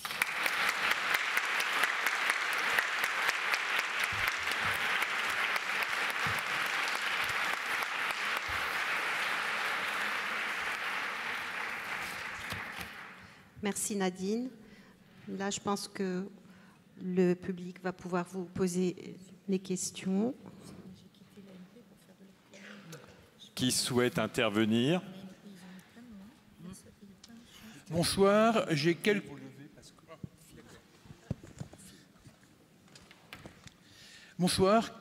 petites questions qui vont être brèves, qui apporteront peut-être des réponses un peu plus longues. Premièrement, est-ce que l'acceptation de l'IVG dans ce pays n'est pas avant tout un problème d'éducation? Et autrement dit, ne faudrait-il pas, dans des écoles, dès le collège, dès la classe de 6e, faire comprendre aux enfants, aux préadolescents, que l'IVG, ce n'est pas quelque chose de monstrueux, ce n'est pas quelque chose d'odieux comme on l'entend dans certaines écoles confessionnelles, mais que c'est un soin, dans certains moments au moins, et que après tout, un IVG, c'est pas plus gênant quand on est confronté à un problème que de prendre une aspirine quand on a des céphalées. Deuxième point, je suis, pour la petite précision, je suis protestant de naissance et athée de conviction. Voilà, c'était juste pour la petite précision. Deuxième point, et c'est d'ailleurs ce que je viens de dire est la suite, est-ce que l'IVG n'est pas aussi un problème, ou le refus de l'IVG dans beaucoup d'endroits, refus qui va croissant. Il suffit de voir quelle est la tête de liste des Républicains pour les Européennes. Est-ce qu'il ne faudrait pas, je n'ose pas employer le terme, mais quelque part, déreligieuser, c'est un néologisme que je viens de créer, ce pays, parce que sur les 5 principales religions qui sont présentes dans ce pays, la religion catholique surtout, mais la religion juive, musulmane et orthodoxe témoignent quand même des hostilités plus ou moins importantes, et c'est évidemment ça qui complique sans doute la présence de l'IVG. Il n'y a guère qu'en la matière que les protestants qui de ce côté-là sont objectivement beaucoup plus tolérants et beaucoup plus ouverts en la matière. Troisième question, excusez-moi. ce sera peut-être la dernière, tout à fait. Non, il y en a une quatrième et ce sera bref. La troisième question, je sais que ça avait fait l'objet d'un débat déjà hier ou avant-hier, mais c'est quand même une question qu'on peut reposer. La clause de conscience, c'est très bien. Moi, je ne suis pas du tout favorable à son abrogation. Un médecin a la clause de conscience, c'est très bien. Mais la clause de conscience, ça joue pour un être vivant. La loi française, c'est pas moi qui l'ai rédigée, le Conseil d'État et la Cour de cassation, c'est-à-dire les deux plus hautes juridictions françaises, estiment qu'un fœtus n'est pas un être vivant. Je ne veux pas employer le mot objet parce que c'est trop ambigu, mais n'est pas un être vivant. Donc, à quel titre un médecin a-t-il le droit d'invoquer en la matière la clause de conscience? Et quand j'entends dans la parole d'un homme qui porte un nom aussi illustre dans l'histoire de France que le docteur de Rochambeau dire que c'est monstrueux. Pour ceux qui ne le savent pas, le docteur de Rochambeau descend du marquis de Rochambeau qui, il y a 2 siècles, était le bras droit du marquis de Lafayette dans la guerre d'indépendance des États-Unis. Et voilà. Donc, et dernière question, il y a aussi des moyens d'éviter cela et je crois qu'il faudrait les encourager. C'est une question, pourquoi ne pas encourager à beaucoup de solutions, non seulement bien sûr aux distributeurs de pilules, y compris dans les collèges, c'est peut-être pas une si mauvaise idée. Pourquoi ne pas créer, parce qu'on sait qu'elle existe, mais elle n'est pas commercialisée, la pilule masculine, ça éviterait aussi de poser ces problèmes, et d'autres procédés bien plus faciles, ligaturation des trompes, vasectomie, onasisme et homosexualité.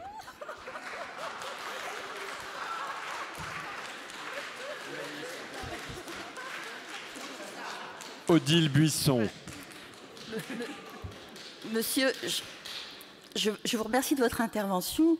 Vous disiez, après tout, l'IVG, c'est comme prendre un comprimé d'aspirine. Je voudrais savoir, la dernière fois que vous avez eu des règles douloureuses, c'était quand?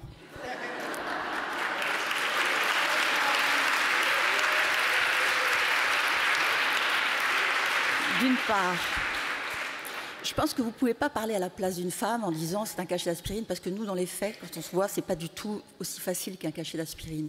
Quelquefois, vous avez des ratés de l'IVG médicamenteuse. Je crois que Brigitte ne me contredira pas. Je ne sais pas, peut-être 30% d'échecs à peu près. Et les jeunes femmes, pas 30, dis-moi. 5%. Ah, excuse-moi, 5%, j'étais ailleurs. 5% d'échecs. Et quelquefois, les jeunes femmes, les jeunes filles sont très, très surprises d'avoir mal, de saigner, d'avoir des bouts d'embryon qui coulent le long de la cuisse. C'est pas une situation très facile.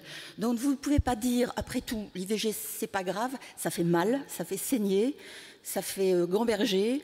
Pour les gamines, ça fait 1 semaine ou 15 jours de scolarité en moins. Vous ne pouvez pas banaliser à ce point, même s'il y a un petit peu de provocation, j'ai bien compris. Non, pas du tout, vous restez ferme dans vos bottes. Oui. Non, bon, je pensais que c'était au moins ironique ou moins... Non, voilà, Si vous permettez, oui. Je trouve que, finalement, je vous remercie parce que vous avez illustré ce qu'on entend. C'est-à-dire qu'il y a énormément d'hommes qui nous font ces réflexions, qui nous téléphonent en disant « je n'arrive pas à la convaincre de l'IVG, je n'ai pas décidé d'être père, elle me le force ». Et on voit finalement que au fond, cette différence, cette très belle différence homme-femme, et qui fait que c'est une idée dans la tête des hommes, eh bien, ça aboutit à ce genre de réflexion qui, effectivement, enfin, à titre personnel, me choque parce qu'il y a la réalité de ce qui se passe et en allant plus loin, ça peut laisser des traces considérables dans la vie d'une femme parce qu'elles nous le disent, j'ai des dizaines de témoignages, des années et des années après, elles peuvent se dire « mais alors, il aurait quel âge ?» Et parce qu'une jeune femme toute jeune disait « certes, ce n'était qu'un embryon, comme les gens savent si bien dire, mais c'est moi qui l'ai tué. » Voilà ce qu'elle nous dit. Puis nous, c'est pas elle qui l'a tué, en fait. Elle a été sous pression de plein de gens. Pardon. Pas de dialogue, s'il vous plaît, c'est pas le lieu. Non, mais c'est significatif de la nécessité, effectivement, d'une éducation des hommes à la réalité de ce qu'est l'IVG pour les femmes. Voilà, pour moi, c'est...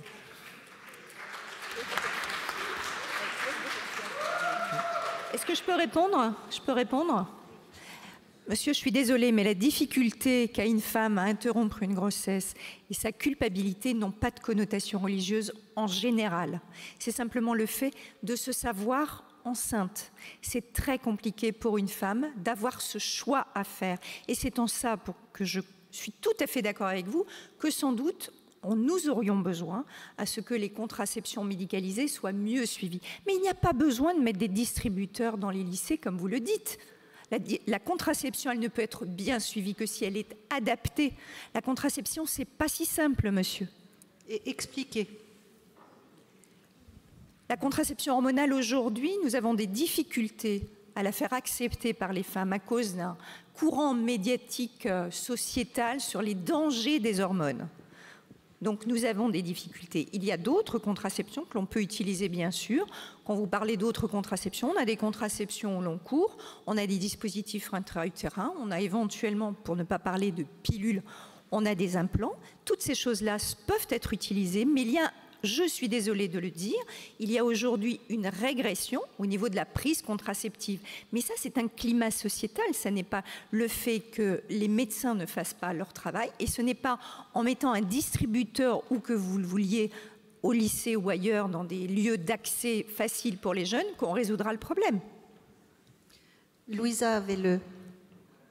Ah, pardon. Merci beaucoup pour cette table ronde vraiment passionnante. Ma question rejoint un peu ce qu'on vient d'évoquer. Je voudrais poser une question sur la prévention de l'IVG auprès des mineurs, des jeunes femmes, parce que c'est toujours un drame pour une jeune femme de commencer sa vie sexuelle par une IVG. Je voudrais savoir, et d'ailleurs je pose la question à tous les intervenants, qu'est-ce qu'il faudrait faire pour une bonne prévention de l'IVG, sachant qu'il y a quand même ce paradoxe contraceptif qui fait que il y a beaucoup de contraception, il y a aussi beaucoup d'IVG, donc il y a quand même un problème à ce niveau-là. Qu'est-ce qu'on peut proposer comme bonne prévention pour l'IVG? Et j'aimerais avoir l'avis de tous les intervenants. L'information à la vie sexuelle et affective, c'est certainement quelque chose de très important et qui n'est pas suffisamment fait, c'est sûr. L'information sur la contraception, je viens d'en parler, et je pense que la contraception, pour qu'elle soit bien suivie et qu'elle soit suivie au long cours, parce que ce n'est pas que prendre par exemple une plaquette de comprimés, mais c'est au moins pendant plusieurs mois, voire une année, pour que cette contraception soit bien suivie, il faut qu'elle soit adaptée et qu'elle ait des bénéfices additionnels pour les très jeunes. Donc je crois qu'il y a un travail à faire au niveau de l'information à la sexualité et à la prise contraceptive. Je voudrais rajouter quelque chose sur cette information. Je me rappelle, il y a longtemps, on avait commencé ces informations sur Strasbourg. Petit à petit, on a approché les collèges, les lycées, et naïvement, certains membres de l'équipe s'imaginaient que voilà, on allait faire une information et qu'il n'y aurait plus d'IVG chez les mineurs. Et je voyais l'enthousiasme de l'équipe qui disait mais c'est pas possible, tu te rends compte, on est allé dans ce lycée et voilà, il y a maintenant 2 ou 3 jeunes filles qui viennent demander une IVG, ça sert à rien, ça sert à rien. Je peux vous dire que ça sert. Ça sert parce qu'on leur a montré qu'on était là. On leur a expliqué les écueils de la sexualité, mais aussi ce qui est normal, parce que finalement, ils n'avaient aucune information. On ne se concentre pas juste sur les dangers, parce qu'ils sont jeunes, et dire à un jeune, attention, c'est dangereux, tu risques ci, tu risques ça, il n'écoute plus. Donc, il a fallu travailler cette approche des jeunes. Et je peux vous dire qu'à l'heure actuelle, quand on fait les statistiques des IVG chez les mineurs à Strasbourg, elles ont baissé de moitié depuis les 10 dernières années. Et pour nous, c'est une grande satisfaction. Et la plus grande satisfaction, c'est qu'elles savent venir nous voir. On n'a plus des grossesses avec des termes dépassés affreux où on ne peut rien faire. Elles savent où aller, le parcours est fléché. Et pour nous, ça, c'est déjà un succès. Les approcher. Et comme je disais tout à l'heure, les mineurs d'aujourd'hui, c'est les adultes de demain. Eh bien, on a des adultes, des jeunes adultes qui prennent correctement leur contraception. Et s'imaginer mettre des distributeurs de préservatifs, de pilules, tout ça, ça ne sert à rien si on n'explique pas consciencieusement comment utiliser tout cela. Merci Karima. Moi, je voulais juste préciser effectivement que ce système qui existe au CHU de Strasbourg sous l'impulsion du professeur Nizan s'appelle InfoAdo. Et très clairement, la contraception, de l'explication, ça se fait avec la parole, ça ne se fait pas avec des distributeurs. Nous sommes des êtres de parole. Ce qui est à savoir, c'est que ça fait plus de 15 ans qu'on fait ça et que c'est entièrement fait sur le bénévolat des équipes. Rien, c'est-à-dire que les gens ne sont pas comptés en temps de travail, ce sont des gens qui sont persuadés d'aller le faire et ils y vont sur leur temps libre. Donc c'est quand même important de le souligner. Il n'y a aucun engagement actuellement au niveau de la région, de l'État, de l'hôpital. Pardon. Monsieur Derville. Il y a quand même une initiative qui vient d'être lancée sur le service sanitaire et social. Donc on peut espérer quand même que les choses s'améliorent au niveau de l'information à la vie affective et sexuelle. Mais ce que je voudrais aussi rappeler, c'est que chez les mineurs, ce sont des adolescents et qu'il y a des conduites à risque. Donc il y aura toujours des grossesses conduites à risque. On ne pourra pas faire en sorte qu'il n'y ait pas ce paradoxe entre l'existence de la contraception et qu'il n'y ait plus de grossesse non désirée, en tout cas non prévue. Monsieur Derville. Moi, j'ai bien aimé que vous disiez à 2 reprises éducation affective et sexuelle. Parce que les solutions techniques toutes faites ne vont pas permettre, sauf que ce n'est pas des miracles. Et alors, je voudrais insister justement sur la nécessité de connaître le fonctionnement du corps, pas seulement les moyens d'éviter de tomber enceinte involontairement, mais également la façon de voir la beauté de la fécondité du corps et son fonctionnement. Et d'alerter garçons et filles sur leur mode de fonctionnement, sur les lieux où ils sont féconds. Parce qu'on finirait par voir le corps comme un ennemi au lieu de voir la beauté, y compris de la relation sexuelle et de la fécondité qu'il permet. Et puis, voilà, je pense aussi qu'il y a une solution qui est travaillée dans certains pays, c'est le B2B, c'est-à-dire que ce soit des adolescents ayant vécu déjà des difficultés liées à la sexualité, soit sous forme d'abus, soit aussi sous forme de naissance très précoce, qui puissent rencontrer celle de leur âge. Et c'est une façon de dissuader l'irresponsabilité. Quand on rencontre une adolescente qui est allée au bout d'une grossesse et qui a accueilli son bébé et qui montre à ses amis tout ce qu'elle porte, à la fois de beau, mais de extrêmement difficile et douloureux, qui a bloqué beaucoup de choses dans sa vie, puisque sa vie scolaire, étudiantine, etc., a été en difficulté, eh bien, ça a tendance à responsabiliser. Le témoignage est absolument marquant, et les jeunes sont très influencés et très touchés par le témoignage de ceux qui ont leur âge et qui vivent des situations peut-être qu'elles n'ont pas envie de vivre, ou en tout cas pas dans des conditions ni IVG, peut-être ni grossesse très précoce. Oui, moi je voudrais dire un mot. Je trouve que l'État s'est complètement désengagé. Depuis 2010, la situation n'est pas bonne et il serait temps de considérer l'orthogénie comme une spécialité noble, de lui donner les moyens nécessaires, mais en contrepartie, encourager la contraception. Je n'ai pas vu récemment de grandes campagnes pro-contraceptives, j'ai vu des campagnes anti-contraceptives sans que l'État ne réagisse, sans que la ministre de la Santé ne lève le petit doigt pour contrer les tombereaux d'imbécilité que l'on voit sur les réseaux sociaux, le tacle permanent de cette pilule qui donnerait le cancer, qui donnerait une perte de libido, je ne sais quoi d'autre, à longueur de temps, une désinformation massive est subie par nos jeunes filles, à tel point que maintenant les milieux les plus défavorisés sont, les jeunes filles les plus défavorisées sont les plus exposées à devoir subir une IVG, parce que les milieux favorisés ont compris qu'il fallait une contraception efficace. Et j'en veux beaucoup à cet égard aux milieux naturalistes et milieux écologistes qui croient qu'un coït interrompu ou une méthode Ogino, c'est une méthode qu'on faisait dans les années 50, soit l'alpha et l'oméga de la contraception. Je crois qu'il y a une faillite de l'État qui n'a pas fait son travail, et je pense qu'il ne fait pas son travail parce que ça lui fait faire des économies. Une pilule, ça coûte peut-être un peu plus cher qu'un coït interrompu. Parole à la salle. Bonjour et merci encore pour ce débat très riche. Alors, j'ai tellement de choses à dire que je ne sais même pas quoi dire. Je vais réduire. Alors, Brigitte, merci beaucoup. Merci d'avoir précisé qu'on ne se situe pas dans une logique binaire, comme le dit M. Derville, dont je respecte les propos. C'est-à-dire qu'il me semble qu'on est dans des équipes où la première question qu'on pose à une femme qui vient en demande d'IVG n'est pas, qui vient avec une grossesse n'est pas « est-ce que vous le voulez ou pas ?» mais « comment vous vous sentez ?»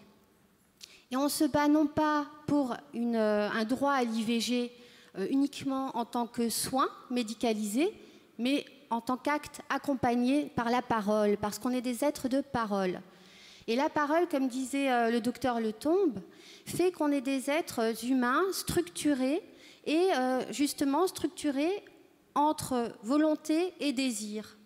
Et qu'on peut ne pas avoir la volonté de tomber enceinte, mais avoir le désir qui fait qu'il y a un symptôme qui apparaît, qui est la grossesse. Et que la véritable liberté de la pilule, c'est de s'en saisir avec son histoire. Il y a quelques années, on s'est battu pour la pilule. Maintenant, c'est acquis. Et là, la liberté, en fait, c'est pas un échec de contraception, l'histoire de l'IVG, c'est pas que des échecs de contraception.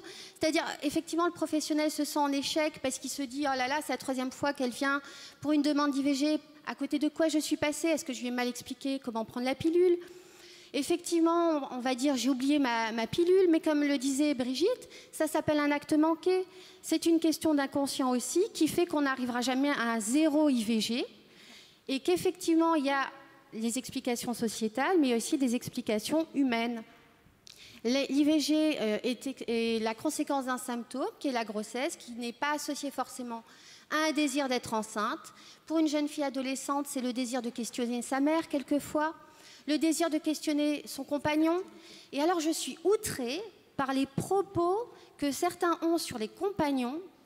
Alors, effectivement, il y a des situations, comme le dit tout à fait Nadine, pertinemment, où il y a une pression du partenaire, il y a des femmes qui vivent des choses horribles, mais heureusement, j'ose espérer que la majorité des hommes ne sont pas comme ça, et je vois des hommes qui sont en souffrance parce qu'ils aimeraient accompagner leurs femmes, leurs copines, et qui se sentent passifs dans l'IVG.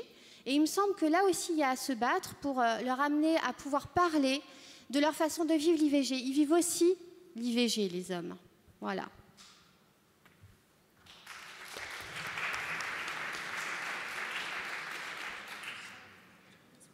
Est-ce que je peux répondre à ce qui a été exprimé sur les hommes? Je suis d'accord avec vous. Le risque de ce que j'ai dit sur les hommes, c'est au fond d'en faire une généralité, même si je dois dire qu'énormément de situations que nous accompagnons sont marquées par des hommes qui ont des pressions très fortes sur leurs compagnes. Mais il y a aussi beaucoup d'hommes, un certain nombre, disons, qui nous appellent parce qu'ils souffrent de l'IVG qui a été réalisé par leur compagne sans qu'ils puissent donner leur avis. Pas seulement parce qu'ils n'ont pas pu l'accompagner, mais également parce que l'homme, en France, et c'est la loi, n'a pas son mot à dire. Je regrette. Pas de dialogue parce qu'il n'y a pas de micro, mais sinon je veux bien. Mais en tout cas, des hommes nous ont témoigné de leur souffrance parce qu'ils nous ont même dit, je me souviens d'un homme qui n'allait plus au Royaume-Uni parce qu'un bout de lui était resté là-bas, parce qu'elle était allée clandestinement avorter au Royaume-Uni. Il ne faut pas imaginer que les hommes, d'ailleurs tout IVG, il y a un homme, vous le savez bien, alors il peut être accompagnant, il peut être opposant, il peut être facteur de pression, mais il y a une forme d'expulsion de l'homme dans l'histoire. Et c'est assez douloureux pour un certain nombre d'hommes d'une manière ou d'une autre. Et puis sur la question, quand même, je voudrais revenir sur ce que vous avez dit, sur les méthodes de contraception. Il y a quand même dans notre pays, c'est vrai, une réticence de nombreuses femmes à prendre tous les jours un produit qui a des conséquences non négligeables sur leur corps, qui se retrouvent ensuite dans leurs urines, qui se retrouvent aussi ensuite dans l'atmosphère. Et non, mais je vais jusqu'au bout de ma pensée. Vous avez évoqué la méthode Ogino qui n'existe plus. Il y a heureusement des méthodes d'auto-observation plus scientifiques, plus précises, que certains peuvent chercher à utiliser. Je ne prétends pas vous convaincre, mais peut-être vous inciter à regarder les méthodes modernes qui peuvent permettre aux femmes de se réconcilier avec leur cycle, leur fécondité, sans pour autant être condamnées, entre guillemets, pour celles qui ne le veulent pas. Il y a un certain nombre qui ne veulent pas à prendre tous les jours cette pilule qui, pour certaines, ne correspondent plus à leur souhait d'une écologie humaine de leur corps. Voilà. Je pense qu'il ne faut peut-être pas dénigrer des méthodes d'il y a 50 ans qui ne fonctionnaient pas, mais regarder les méthodes d'aujourd'hui, je pense aux méthodes d'auto-observation extrêmement précises et qui aussi responsabilisent les hommes dans les couples, parce que les femmes ne sont pas forcément disponibles à n'importe quel moment, mais en fonction d'un cycle de fécondité qui est naturel. Voilà. Non, je peux pas laisser. Non, je peux pas vous laisser dire ça parce que les méthodes dont vous parlez, ce sont les anciennes méthodes, simplement avec un petit système, une application dans un téléphone. Si. Je vais faire un témoignage personnel si vous voulez, mais pas du tout. Les méthodes d'auto-observation n'ont pas besoin d'ordinateur. Ces méthodes d'auto-observation ne donnent une efficacité que de 80%, c'est-à-dire 20% d'échecs. Et encore plus chez les très jeunes, dont la fertilité est bien supérieure. Donc on ne peut pas proposer ces méthodes pour éviter une grossesse dans une période de vie où on ne désire pas être enceinte. Ce sont des méthodes qu'on peut utiliser éventuellement si on se dit que de toute façon on est dans une relation ou peut-être si ça arrivait, pourquoi pas. Mais chez des jeunes et notamment chez les mineurs, on ne peut pas proposer ce type de méthode, monsieur. Je suis désolée. Il y a beaucoup de questions dans la salle.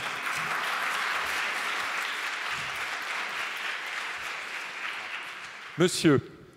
Oui, j'espère que ma question n'est pas trop hors sujet, mais je vais poser une question.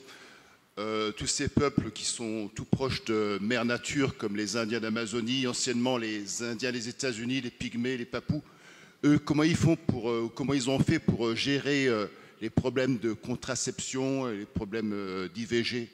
Comment ils ont fait, même si ils sont différents de nous? Voilà. Merci. Ils ont une mortalité infantile malheureusement dramatique, monsieur.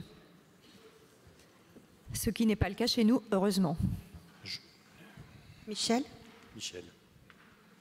D'une part, je voudrais dire, avant de dire ce que j'avais envie de dire, je voudrais dire que je pense que celles qui ne veulent pas prendre la pilule ne la prennent pas. Et que c'est en fait une décision justement qui leur appartient. Je voulais aussi revenir sur ce qui vient d'être dit. Je crois en effet que l'oubli est rarement un simple oubli et qu'il masque ou qu'au contraire, il met à jour les désirs au moment où on ne peut pas, on ne veut pas, on ne doit pas, on ne sait pas comment faire autrement qu'oublier et oublier qu'on a oublié. Donc je pense que c'est en effet capital. D'autre part, je voulais revenir sur la signification d'une grossesse à un moment où il ne faut pas, chez la toute jeune fille. Je pense que c'est le syndrome James Dean de la moto et du danger pour la jeune fille. Comment manifester autrement qu'elle ne veut pas sa condition actuelle et qu'elle risque, elle sait qu'elle risque, au fond, elle risque sa vie d'une certaine façon. Et je pense que ça vaut pour les James Dean féminines et aussi pour toutes celles qui sont malheureuses et qui voudraient qu'on les aime, qu'on s'occupe d'elles, qu'elles deviennent quelqu'un, éventuellement même qu'elles aient quelques moyens, qu'elles soient remarquées dans la société ou ont besoin d'envoyer une gifle à leurs parents. Et je pense que la grossesse de la toute jeune fille, c'est pas simplement un hasard, un oubli, que ça signifie beaucoup de choses et que là, il faut encore plus écouter, à supposer qu'écouter ne soit pas une grosse partie de notre travail. Encore faut-il en avoir le temps.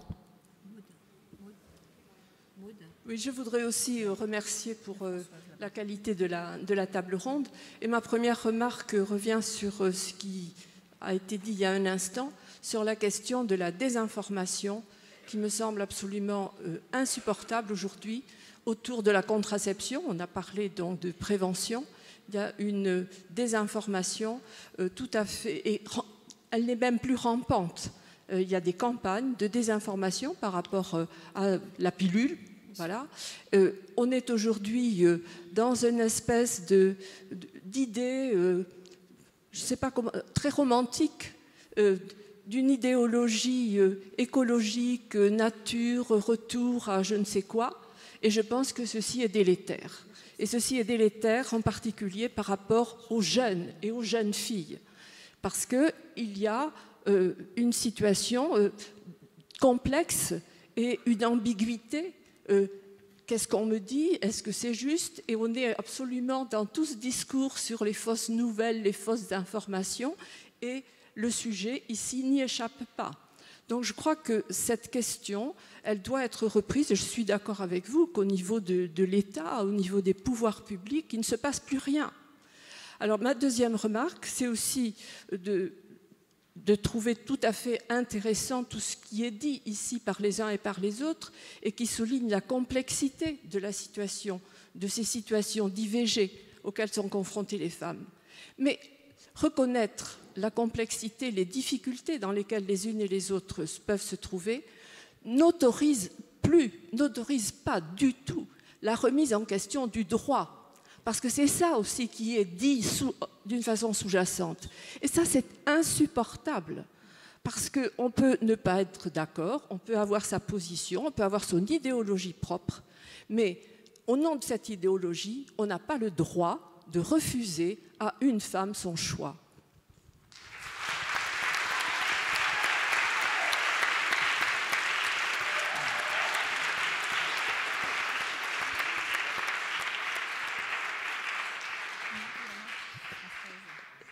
Bonjour. Alors j'aurais deux questions, enfin plutôt une grosse question et une plus petite. Pourriez vous lever, on ne vous voit pas. Non, c'est moi, je suis là. Coucou. Ah, pardon. Voilà. Alors, donc ma première question, enfin ma première série de questions plutôt, s'adresse à Monsieur Derville.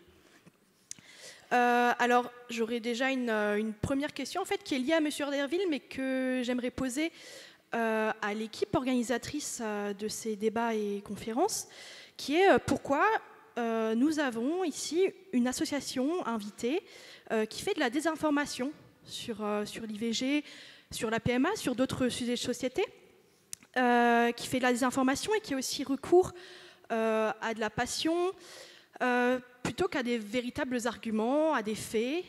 Et donc voilà, je ne pense pas qu'il est pertinent d'inviter Alliance Vita dans un débat sérieux. Ensuite, Monsieur Derville. D'accord. Pas de souci. Alors, oui, certes, c'était juste une réflexion. Et Monsieur Derville, je me demandais aussi également pourquoi, quelle est la raison de ce choix de faire des liens hasardeux entre les féminicides et l'avortement. Enfin, vous aviez notamment déclaré que les premières victimes de l'avortement sont les petites filles, les fœtus féminins avortés notamment en Chine et en Inde. Mais je pense que c'est un lien totalement incongru et qui en fait instrumentalise nos luttes de féministes. Et je pense que vous devriez avoir plutôt honte de faire ce lien. D'accord. Je peux continuer? D'accord, j'aurai d'autres questions.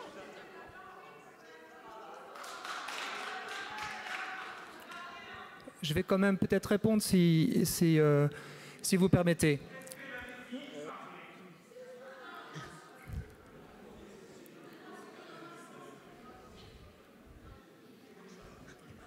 Monsieur Derville souhaite répondre. Moi, je voulais poser une question.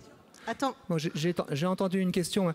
D'abord, effectivement, vous m'avez accusé d'un certain nombre de faits que je récuse, parce que j'ai une expérience d'écoute. Voilà, je passe beaucoup de temps avec des personnes qui vivent les mêmes souffrances que les autres personnes autour de moi. Et nous avons d'ailleurs un certain nombre de points communs dans l'analyse de la complexité. J'ai effectivement des convictions fortes que je porte. J'essaie de le porter en respectant chacun, et je ne juge pas.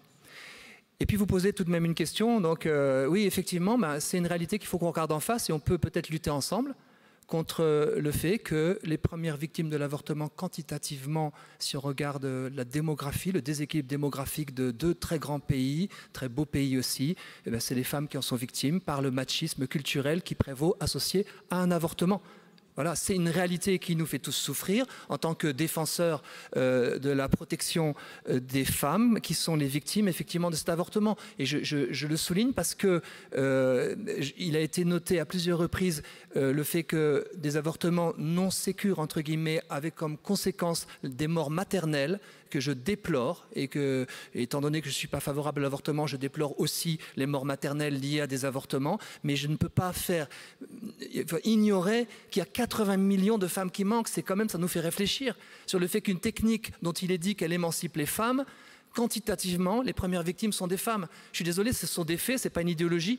Et je le dis parce que je pense qu'on doit se réveiller dans ce domaine. Et de même que moi qui ai passé beaucoup de temps auprès d'enfants porteurs de handicap, j'ai du mal à comprendre que notre pays en soit arrivé là, à des IMG si systématiques en quantité, 96% pour la trisomie 21, on en a parlé dans la table ronde qui précédait. Ça, je me dis, je ne peux pas accepter de me taire sur ce sujet, parce que est-ce que ces personnes certaines présentent la météo, on l'a vu, certaines servent dans le café joyeux, des personnes qui commencent à prendre leur place et qui me disent, est-ce que ça a un sens de me dire, prenez toute votre place dans la société si tout est fait pour me supprimer? Et c'est ce que les femmes, peut-être en Inde et en Chine, devraient pouvoir dire si on les aide. Quel est le sens d'une société qui fait de nous de telles victimes démographiquement, avec tous les déséquilibres que ça induit? Voilà, c'est pour ça que je le dis avec une conviction, mais je trouve ça choquant que vous analysiez mes prises de position comme dénuées de faits, parce que je suis fondé sur des faits. Nous avons plus de 10 000 témoignages de femmes autour de l'avortement, et nous sommes en train de faire une étude d'analyse de ces témoignages pour montrer justement la sémantique qui ressort et qui est très proche de ce qu'on a échangé entre nous ce soir.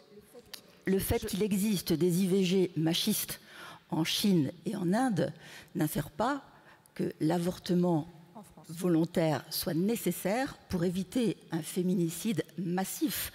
Or, je suis désolée, vous désolée de ces petits embryons filles, oui, mais ça ne retire rien au fait que l'IVG crée un féminicide et qu'une femme décède toutes les 9 minutes.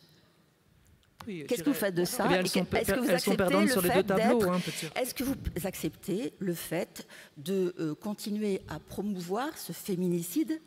Mais je ne le promeux pas, et j'étais pas là avant 75, mais je déplore aussi tout le système qui prévalait avant, avec ce que vous avez évoqué, et avec ces morts maternelles. L'enjeu, c'est de réconcilier les femmes et les hommes avec la vie que nous avons tous reçue parce qu'un oui nous a été donné. C'est ça l'enjeu. Moi, je ne suis pas favorable aux IVG clandestines non plus, et j'ai jamais été favorable. Mais les IVG médicalisées ne sont pas responsables de morbimortalité. Oui, j'ai entendu, bien sûr, oui, j'ai entendu ça.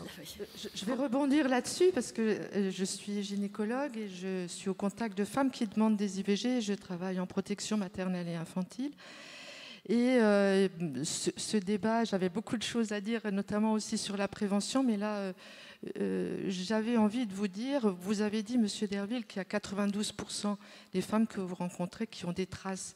Effectivement, les femmes n'oublient pas l'IVG qu'elles ont eu. Ça ne veut pas dire que ce sont des traces qu'il faille effacer. Je rencontre, moi, des femmes qui, quand elles arrivent, sont dans la détresse, ou sont très déterminées, ou ne le sont pas. Et je pense que Nadine Knežević a très bien montré les variétés de situations qu'on a. Mais un point qu'on n'a peut-être pas abordé, c'est ce qu'elles nous disent de cet enfant qu'elles ne veulent pas. Et je pense qu'on n'a pas parlé de la vulnérabilité de l'enfant dont les femmes ont conscience. Et quand elles sont enceintes, qui nous disent « moi, c'est pas comme ça que je veux élever un enfant, c'est pas dans ces conditions que je veux élever un enfant ». Et que l'enfant, la néoténie dont parle de Dr Gols, c'est très important, elles en ont conscience, que c'est pas un enfant qu'elles veuillent dans n'importe quelle condition. Et je trouve qu'elles sont courageuses et qu'elles ont le droit. Et si certaines femmes vont jusqu'à... quand les femmes meurent dans les autres pays, elles ont bien conscience aussi que leur vie est en danger, que la vie de leur enfant qu'elles ne veulent pas avoir est en danger. Et je pense que ça part dans un débat. Oui, madame. Merci, mesdames, pour les propos que vous avez portés par rapport à l'IVG. Moi, je tenais à me mettre debout là pour vous dire combien j'ai mal, combien je gémis en me disant que tant d'années après, 40 ans après, il faut encore défendre ce droit à l'IVG. Ça fait mal.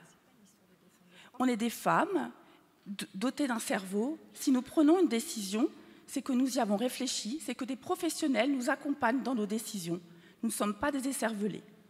Et oui, j'ai mal de me dire que si longtemps après, chaque fois que j'ai un rapport sexuel, je devrais décider d'engager mon corps, ma vie, ma carrière, de devoir tout engager à chaque fois. J'ai mal de me dire que si j'ai de l'argent, j'aurai la chance de pouvoir me faire avorter quelque part dans un autre pays. Et si je n'ai pas d'argent, eh bien, je vais subir. Oui, j'ai mal que si longtemps après, il faille encore et encore nous défendre. Pardon. Non. Je peux répondre? Attendez la salle.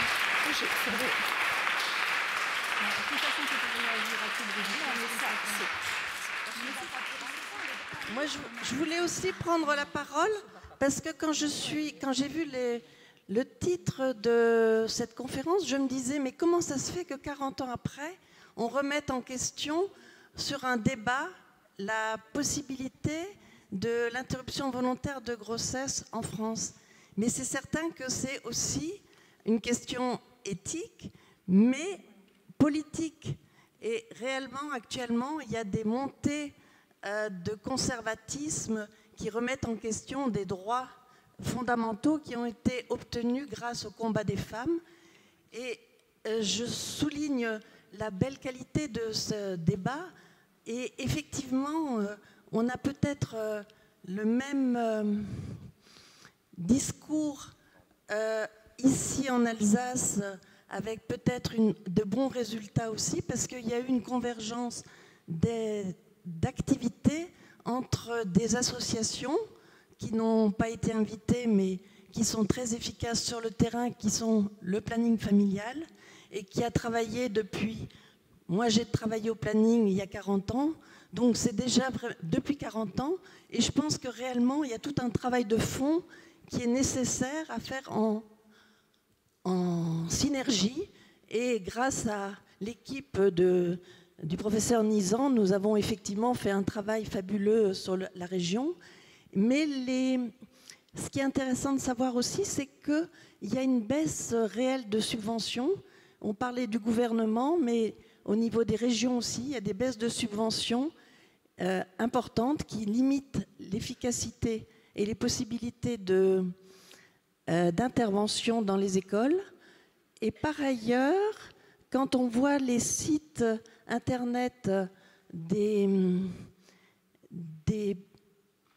peut-être de l'association Vita, quand on tape, enfin surtout maintenant, c'était il y a 6 mois encore, quand on tapait IVG, on tombait sur le site qui promouvait le fait de garder l'enfant et non pas des sites gouvernementaux. Donc là, il y a eu des actions qui ont été faites qui ont permis que ce ne soit pas ce site-là qui apparaisse en premier. Merci. Je peux répondre ? Je crois que... Merci Guylaine pour ton... Je pense qu'il y a une petite confusion, je pense, entre notre site et celui que vous évoquez. Mais vous posez une question importante. Pourquoi est-ce qu'on discute encore de ce sujet ? Et moi, je voudrais apporter une réponse. On discute de ce sujet parce que le planning familial, il y a une quarantaine d'années, disait l'IVG deviendra marginal lorsque la contraception aura fait ses preuves. Fin de citation.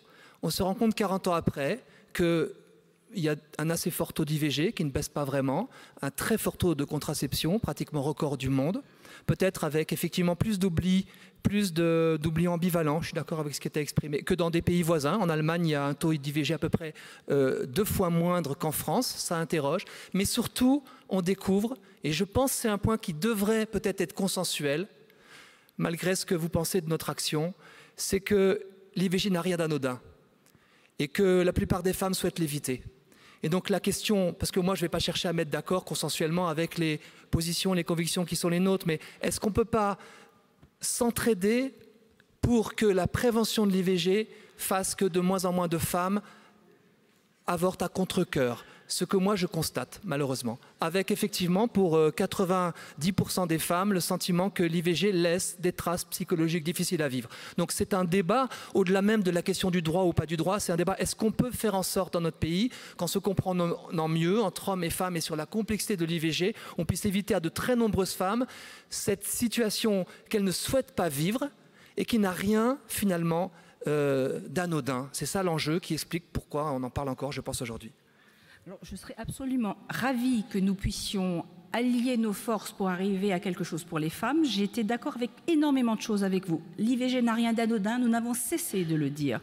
Vous avez dit tout à l'heure qu'il faut faire en sorte d'éviter les IVG. On est tous d'accord là-dessus. Vous avez dit que les femmes doivent être aux manettes de leurs propres décisions. Il n'y a pas un point que je changerai dans ces phrases-là. Vous avez parlé de la beauté du corps. Je peux être complètement d'accord avec vous sur la beauté du corps. Dites-moi simplement, pour éviter ces IVG, ce que vous venez de dire, qu'est-ce que vous proposez comme contraception aux jeunes d'aujourd'hui ? Moi, je ne suis pas spécialiste de la contraception. Pourtant, vous avez donné... Mais disons que... Non, mais juste, est-ce que vous proposez de la contraception aux jeunes ? Non, moi, c'est pas... Voilà. Non, mais dans votre... Moi, je peux être d'accord avec beaucoup de choses, mais j'aime bien quand les messages sont clairs. Oui. Est-ce que la contraception fait partie de votre discours pour les jeunes pour éviter les IVG au-delà de la beauté du corps ? Bien sûr, ça dépend des circonstances de vie qu'ils ont. Ça dépend. Non. Ça dépend des circonstances de vie. Oui, pas tous, oui, un certain nombre, effectivement. Alors, on peut proposer ça dépend de leurs circonstances de vie. Mais par contre, nous pensons qu'un temps d'écoute, sans précipitation, libéré de toute pression, une écoute approfondie, bienveillante, sans jugement, aide les personnes à aller au plus profond des désirs qu'elles ont. Voilà. Et nous pensons que cela, déjà, c'est une façon de prévenir l'IVG. Et là où j'ai un point peut-être de désaccord, je cherche le point de désaccord, non pas pour vous faire de la peine, mais parce que... Mais c'est, à un moment donné, mais c'est pas vous qui l'avez dit, j'ai entendu dire que, grosso modo, dans une grossesse non programmée, l'IVG était finalement la solution préférable. Si je ne me trompe pas, vous avez dit quelque chose de cet ordre. Là est le point de désaccord, peut-être entre nous, le plus grand. C'est-à-dire que nous pensons que là où il y a un déficit de prévention de l'IVG en France, c'est quand la grossesse est déjà déclenchée, quand la grossesse non programmée est déclenchée. Car désormais, il pèse sur beaucoup de femmes ou de couples une forme d'injonction qui est de dire « si ce n'était pas programmé, il vaut mieux pas aller jusqu'au bout ». Et nous pensons que le consentement à l'imprévisible, l'accueil de ce qui éventuellement pas au départ désiré, fait partie d'une chance qui peut effectivement être accueillie dans nos vies et qui aujourd'hui est quasiment, je dirais pas totalement, mais interdite. Et du coup là parce que j'ai regardé par exemple le film Les Bureaux de Dieu, fait par le Planning il y a quelques années. Je me suis dit c'est incroyable, c'est les mêmes situations que celles auxquelles on est confronté. Mais où est-ce que se trouve la différence par rapport à l'écoute que fait avec beaucoup de bienveillance le planning familial? La différence, c'est que nous allons chercher, nous, le lieu où il y a une étincelle de vie qui permet de donner sa chance à cette grossesse si la femme le désire. Merci, et monsieur nous allons la Derville. chercher, et assez souvent, cette étincelle de vie, eh bien, au fond du cœur de la personne. Je crois qu'il y a Parole à la salle. Je fais l'avocat de la salle. Très bien. Tout d'abord, bonjour. Je me lève aujourd'hui parmi vous pour poser une question à monsieur Derville. Vous qui êtes contre l'avortement, j'aimerais savoir votre réaction face à une femme victime d'un viol qui tombe enceinte et qui, à chaque fois qu'elle regarde son corps, à chaque fois qu'elle va regarder son enfant, elle va penser à ce moment dur qu'elle a dû endurer et sans penser à la vie de l'enfant une fois qu'elle aura accouché. Que feriez-vous face à ce genre de cas de grossesse? Un soutien psychologique, comme vous dites. Que feriez-vous à part un avortement? J'aimerais savoir.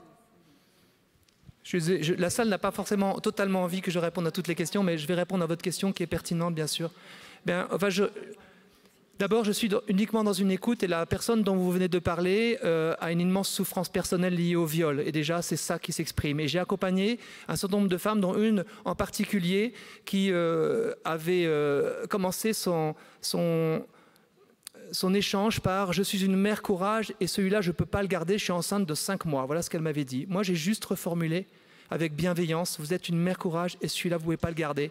Et elle m'a raconté son viol. C'était un viol au retour au pays, retour en France et sa vie était menacée. Et dans les échanges autour de la souffrance qu'elle exprimait, elle a dit, c'est pas moi qui lui ai induit, je ne l'aurais pas fait. Elle a dit « et est-ce que je pourrais le confier ?» Voilà, c'est ce qu'elle a dit. Je ne dis pas que toutes les situations sont comme ça. Hein. Eh bien, il se trouve que cette femme a choisi de confier son enfant. Elle a choisi, elle a souhaité même que je raconte son histoire à l'association d'adoption qui a été trouvée pour elle parce qu'elle ne l'avait raconté qu'une fois à un écoutant et elle ne souhaitait pas le répéter une deuxième fois. Et le dernier échange que j'ai eu avec elle, c'était de dire comment se fait-il que cet enfant que j'ai eu dans mes bras et que je détestais, j'ai pu le trouver beau. Est-ce que ça veut dire que je veux garder des mauvais souvenirs ? Et j'ai juste reformulé parce que j'avais rien à induire, mais elle a fait un parcours, voilà. Alors la réponse peut-être automatique, ça serait de dire que l'IVG est la réponse absolue, même hors délai, à des femmes ayant vécu un tel traumatisme. Moi je dis juste, attention, l'IVG aussi est un traumatisme pour elle, ça s'impose comme une fatalité au-dessus d'un autre. Est-ce qu'on est certain qu'on va l'écouter en profondeur sur tous ces traumatismes, voilà. Donc je vous raconte... Une autre question, monsieur. Bonjour, merci de vos interventions. J'avais un commentaire sur les propos de M. Derville, en fait. Pardon, excusez-moi. Mais au début de la table ronde, vous êtes félicité de la prévention des IVG, mais ensuite, vous avez souligné le caractère non anodin de la pilule, donc j'ai trouvé ça assez, même très ambigu. Voilà. Et aussi, alors je comprends votre souci de la pilule qui est... c'est un médicament comme un autre, c'est pas anodin, mais je crois, je parle sous le contrôle des gynécologues, qu'on a évité beaucoup de morts dues aux grossesses grâce à la pilule. Donc dire le danger de la pilule, je trouve que c'est, d'un point de vue bénéfice-risque, je trouve ça assez, enfin pas terrible quoi. Voilà. Je peux répondre pour la contraception. Alors pour ce qui est de la contraception hormonale, je suis très content que vous disiez cela. On a des études, énormément d'études. Il n'y a pas un produit pharmaceutique qui n'a pas été plus étudié que la contraception œstroprogestative, vous l'imaginez bien. On a des études, et on en a une très grosse, sur 40 ans. Des femmes qui ont été suivies de 67 à 2007. 23 000 femmes d'un côté, 23 000 femmes de l'autre. Celles qui ont eu une contraception hormonale et celles qui n'en ont pas eu. L'espérance de vie des femmes qui ont eu une contraception hormonale est supérieur et il y a un bénéfice notamment sur les risques de cancer, de l'ovaire, de l'endomètre et du côlon. Donc on ne peut pas dire il y a 12% de moins de cancers gynécologiques chez les femmes qui ont eu une contraception œstroprogestative. Donc non, la contraception œstroprogestative n'est pas dangereuse, c'est une bonne chose pour les femmes. Et ça permet justement d'éviter ce choix dont je vous ai parlé. Quand on est dans une situation où il n'est pas possible d'envisager une grossesse, il faut éviter, je pense, d'avoir ce choix douloureux à faire. Parce que même si la situation, dans ces cas-là, comme je le disais, la meilleure des situations, c'est donc d'arriver à l'interruption volontaire de grossesse. Et il faut que ce soit fait dans les meilleures conditions possibles, avec un accompagnement et de façon médicalisée pour qu'il n'y ait pas de séquelles. C'est incontestable. C'est sûr que ce qu'il y est préférable, c'est de pouvoir avoir une sexualité, parce que bien sûr, pour ne pas être enceinte, il suffirait d'être abstinent. Mais on ne peut pas demander à tous nos jeunes d'être abstinents. Donc pour éviter tout cela, il est important d'avoir une contraception médicalisée, et les méthodes que vous prenez, ce sont des méthodes qui sont insuffisamment efficaces, notamment pour nos jeunes. Merci Brigitte. La parole est dans la salle. C'est une vraie question, en fait, c'est sur la pilule, parce que moi aussi j'ai beaucoup entendu que c'est dangereux de prendre une pilule, et dans les médias on a beaucoup critiqué la pilule. Est-ce que du coup il y a certaines pilules qu'il ne faut quand même pas prendre parce qu'elles sont réellement dangereuses, ou est-ce que globalement c'est quelque chose de sûr qu'on peut continuer à prendre? Est-ce que le stérilet c'est plus fiable ou non? Alors, je ne vais pas vous faire une consultation gynécologique ici. Quoi qu'il en soit, vous imaginez bien que les médecins, quand ils prescrivent quoi que ce soit un dispositif intra-utérin, un implant ou une contraception œstroprogestative, notamment la pilule, ils doivent voir avec vous la balance bénéfice-risque, puisque c'est un traitement. Donc c'est quelque chose que vous devez voir en consultation avec un médecin. Il n'y a pas de contraception standard. Bonjour, je voudrais apporter un témoignage, puisque moi je fais partie de l'époque avant la pilule, avant l'IVG. Et donc, les femmes de mon époque, elles voulaient un enfant si je veux et quand je veux. Je pourrais rajouter maintenant comment je veux, puisque c'est de ça qu'il est question. Mais alors, il y a quelque chose de très amusant à faire et que je vous conseille.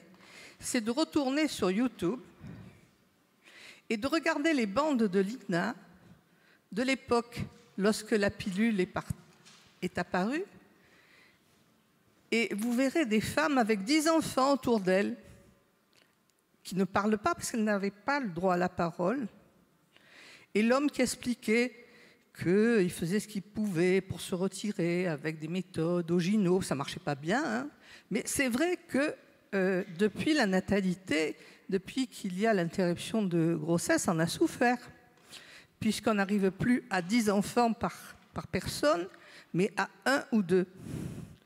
Alors, je crois qu'il faut se savoir que vous avez posé tout à l'heure la question de qu'est-ce qu'elles ont, les femmes, depuis qu'il y a l'interruption de grossesse. Mais elles ont la liberté. Elles ont la liberté de prendre la parole. Elles ont la liberté d'être sur une estrade. Elles ont la liberté d'exister et de ne pas avoir, je suis désolée, ça va vous choquer, à mon époque, de ne pas avoir un parasite dans le ventre. C'était ce que disaient les femmes qui étaient enceintes à l'époque, de quelque chose qui leur arrivait qu'elles ne voulaient pas, de quelque chose qu'elles redoutaient à chaque rapport sexuel d'avoir, qui leur bloquait le désir et qui les empêchait d'exister et qui les empêchait d'avoir un avenir. Donc, et qu'est-ce qu'elle a apporté, l'IVG aussi? Eh bien, moins de queue de persil dans l'utérus, moins de tétanos, moins de problèmes de mort, parce que des morts, il y en avait beaucoup, et il pourrait y en avoir encore de celles qui iraient encore chercher à se faire avorter différemment si on le refusait. Et puis peut-être on peut prier tous les soirs sur son lit le bon Dieu pour qu'effectivement il n'arrive pas. Je n'en dirai pas plus, mais allez sur l'INA.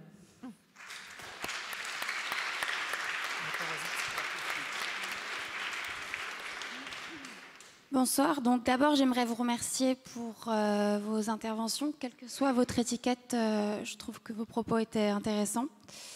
Car finalement, qui que soit la personne qui a parlé, je trouve qu'il y avait des propos très similaires. Donc ma question, elle se porte sur la chose suivante. Vous avez un peu tous mis en évidence la complexité de la thématique, la complexité des cas auxquels vous étiez confrontés, avec beaucoup de similitudes dans chacun de vos discours. Donc moi, ce qui m'interroge réellement, c'est comment, avec des similitudes aussi fortes, on peut en arriver à avoir un avis de fond aussi extrême. Donc qu'est-ce qui amène à ça? Et j'avais autre chose en tête, mais ça ira pour le moment. Merci. Karima, tu veux répondre? Je laisse les orateurs. Oui. Je pense que le différentiel, c'est la religion. Monsieur respecte la vie dès son début. Nous sommes plus pragmatiques. Nous préférons la vie présente, pas la vie future, dans un au-delà transcendantal. Et je crois que nous pourrions être d'accord s'il n'y avait pas ce fait religieux qui nous sépare, que je respecte chez monsieur Derville, qui m'étonne parfois, qui m'étonne beaucoup, parce que quand on voit que la religion fait plus de mal que de bien, on devrait normalement changer d'avis, ce qui n'est pas le cas. Ce n'est pas une critique anti-religieuse, hein, c'est simplement que le différentiel, ce qui nous sépare, monsieur Derville et moi, je pense, c'est le fait religieux. Uniquement. Je vais répondre quand même parce que moi, je n'ai pas parlé de religion à aucun moment. Mais par contre, vous en avez parlé pour moi. Mais je pense que c'est un point intéressant à creuser. Les arguments de ma conviction sont scientifiques et raisonnables. Je l'ai évoqué, je demande à un scientifique de me démontrer à partir de quand moi, ai été respectable. À partir de quand j'ai été respectable. Et à l'inverse, j'estime, au fond, je ne dis pas ça pour vous agresser, mais vous m'avez quand même un peu secoué.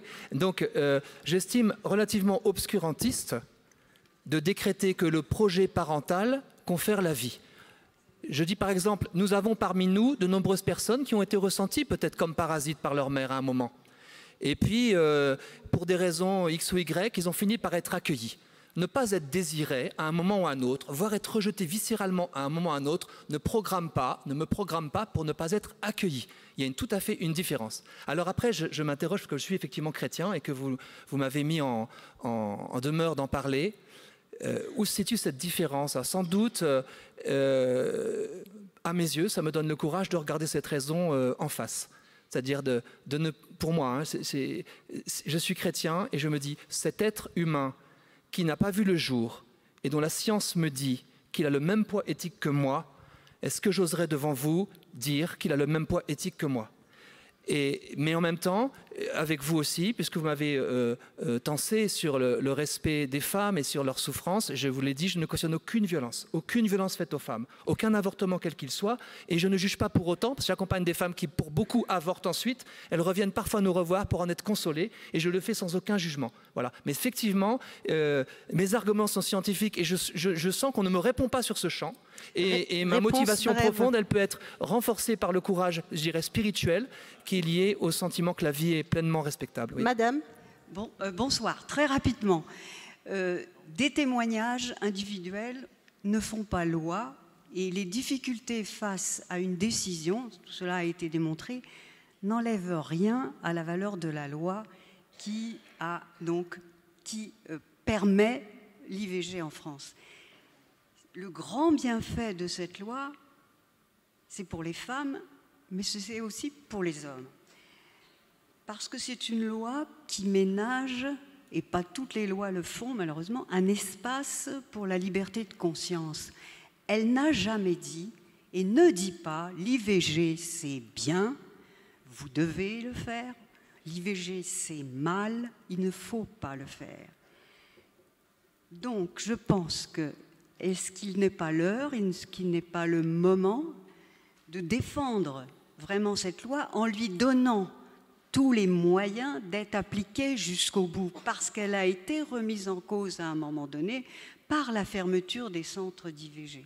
Moi, je fais partie d'une association, la Libre Pensée, qui a aidé à cette loi et qui est pour la défense de cette loi. Et je pense qu'il y a aussi des éléments qui ont été évoqués sur les moyens en personnel médicaux, etc., psychologie. Et je pense que si on est d'accord sur comment on va la défendre, comment on va la mettre en application, ça n'enlèvera rien à ceux qui ne sont pas d'accord avec l'IVG.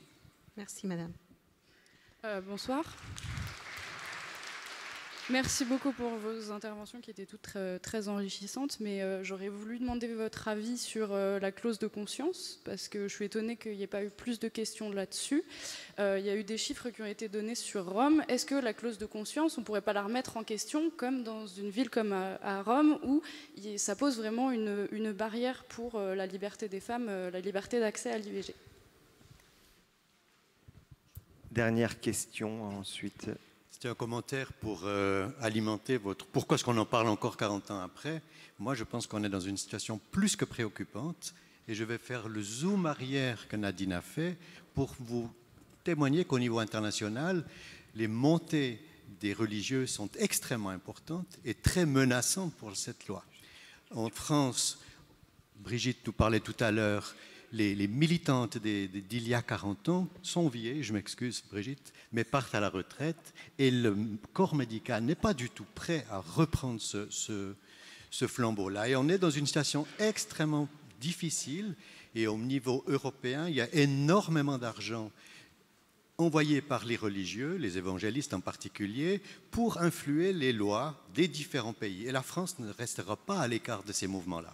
Et je pense qu'il y a un vrai pouvoir à prendre, que les femmes ne doivent pas lâcher ce combat-là. Merci Romain. Il y a une question sur Twitter. Tu veux la lire, Aurélien? Ah, pardon. La clause de conscience. Vas-y. Ouais.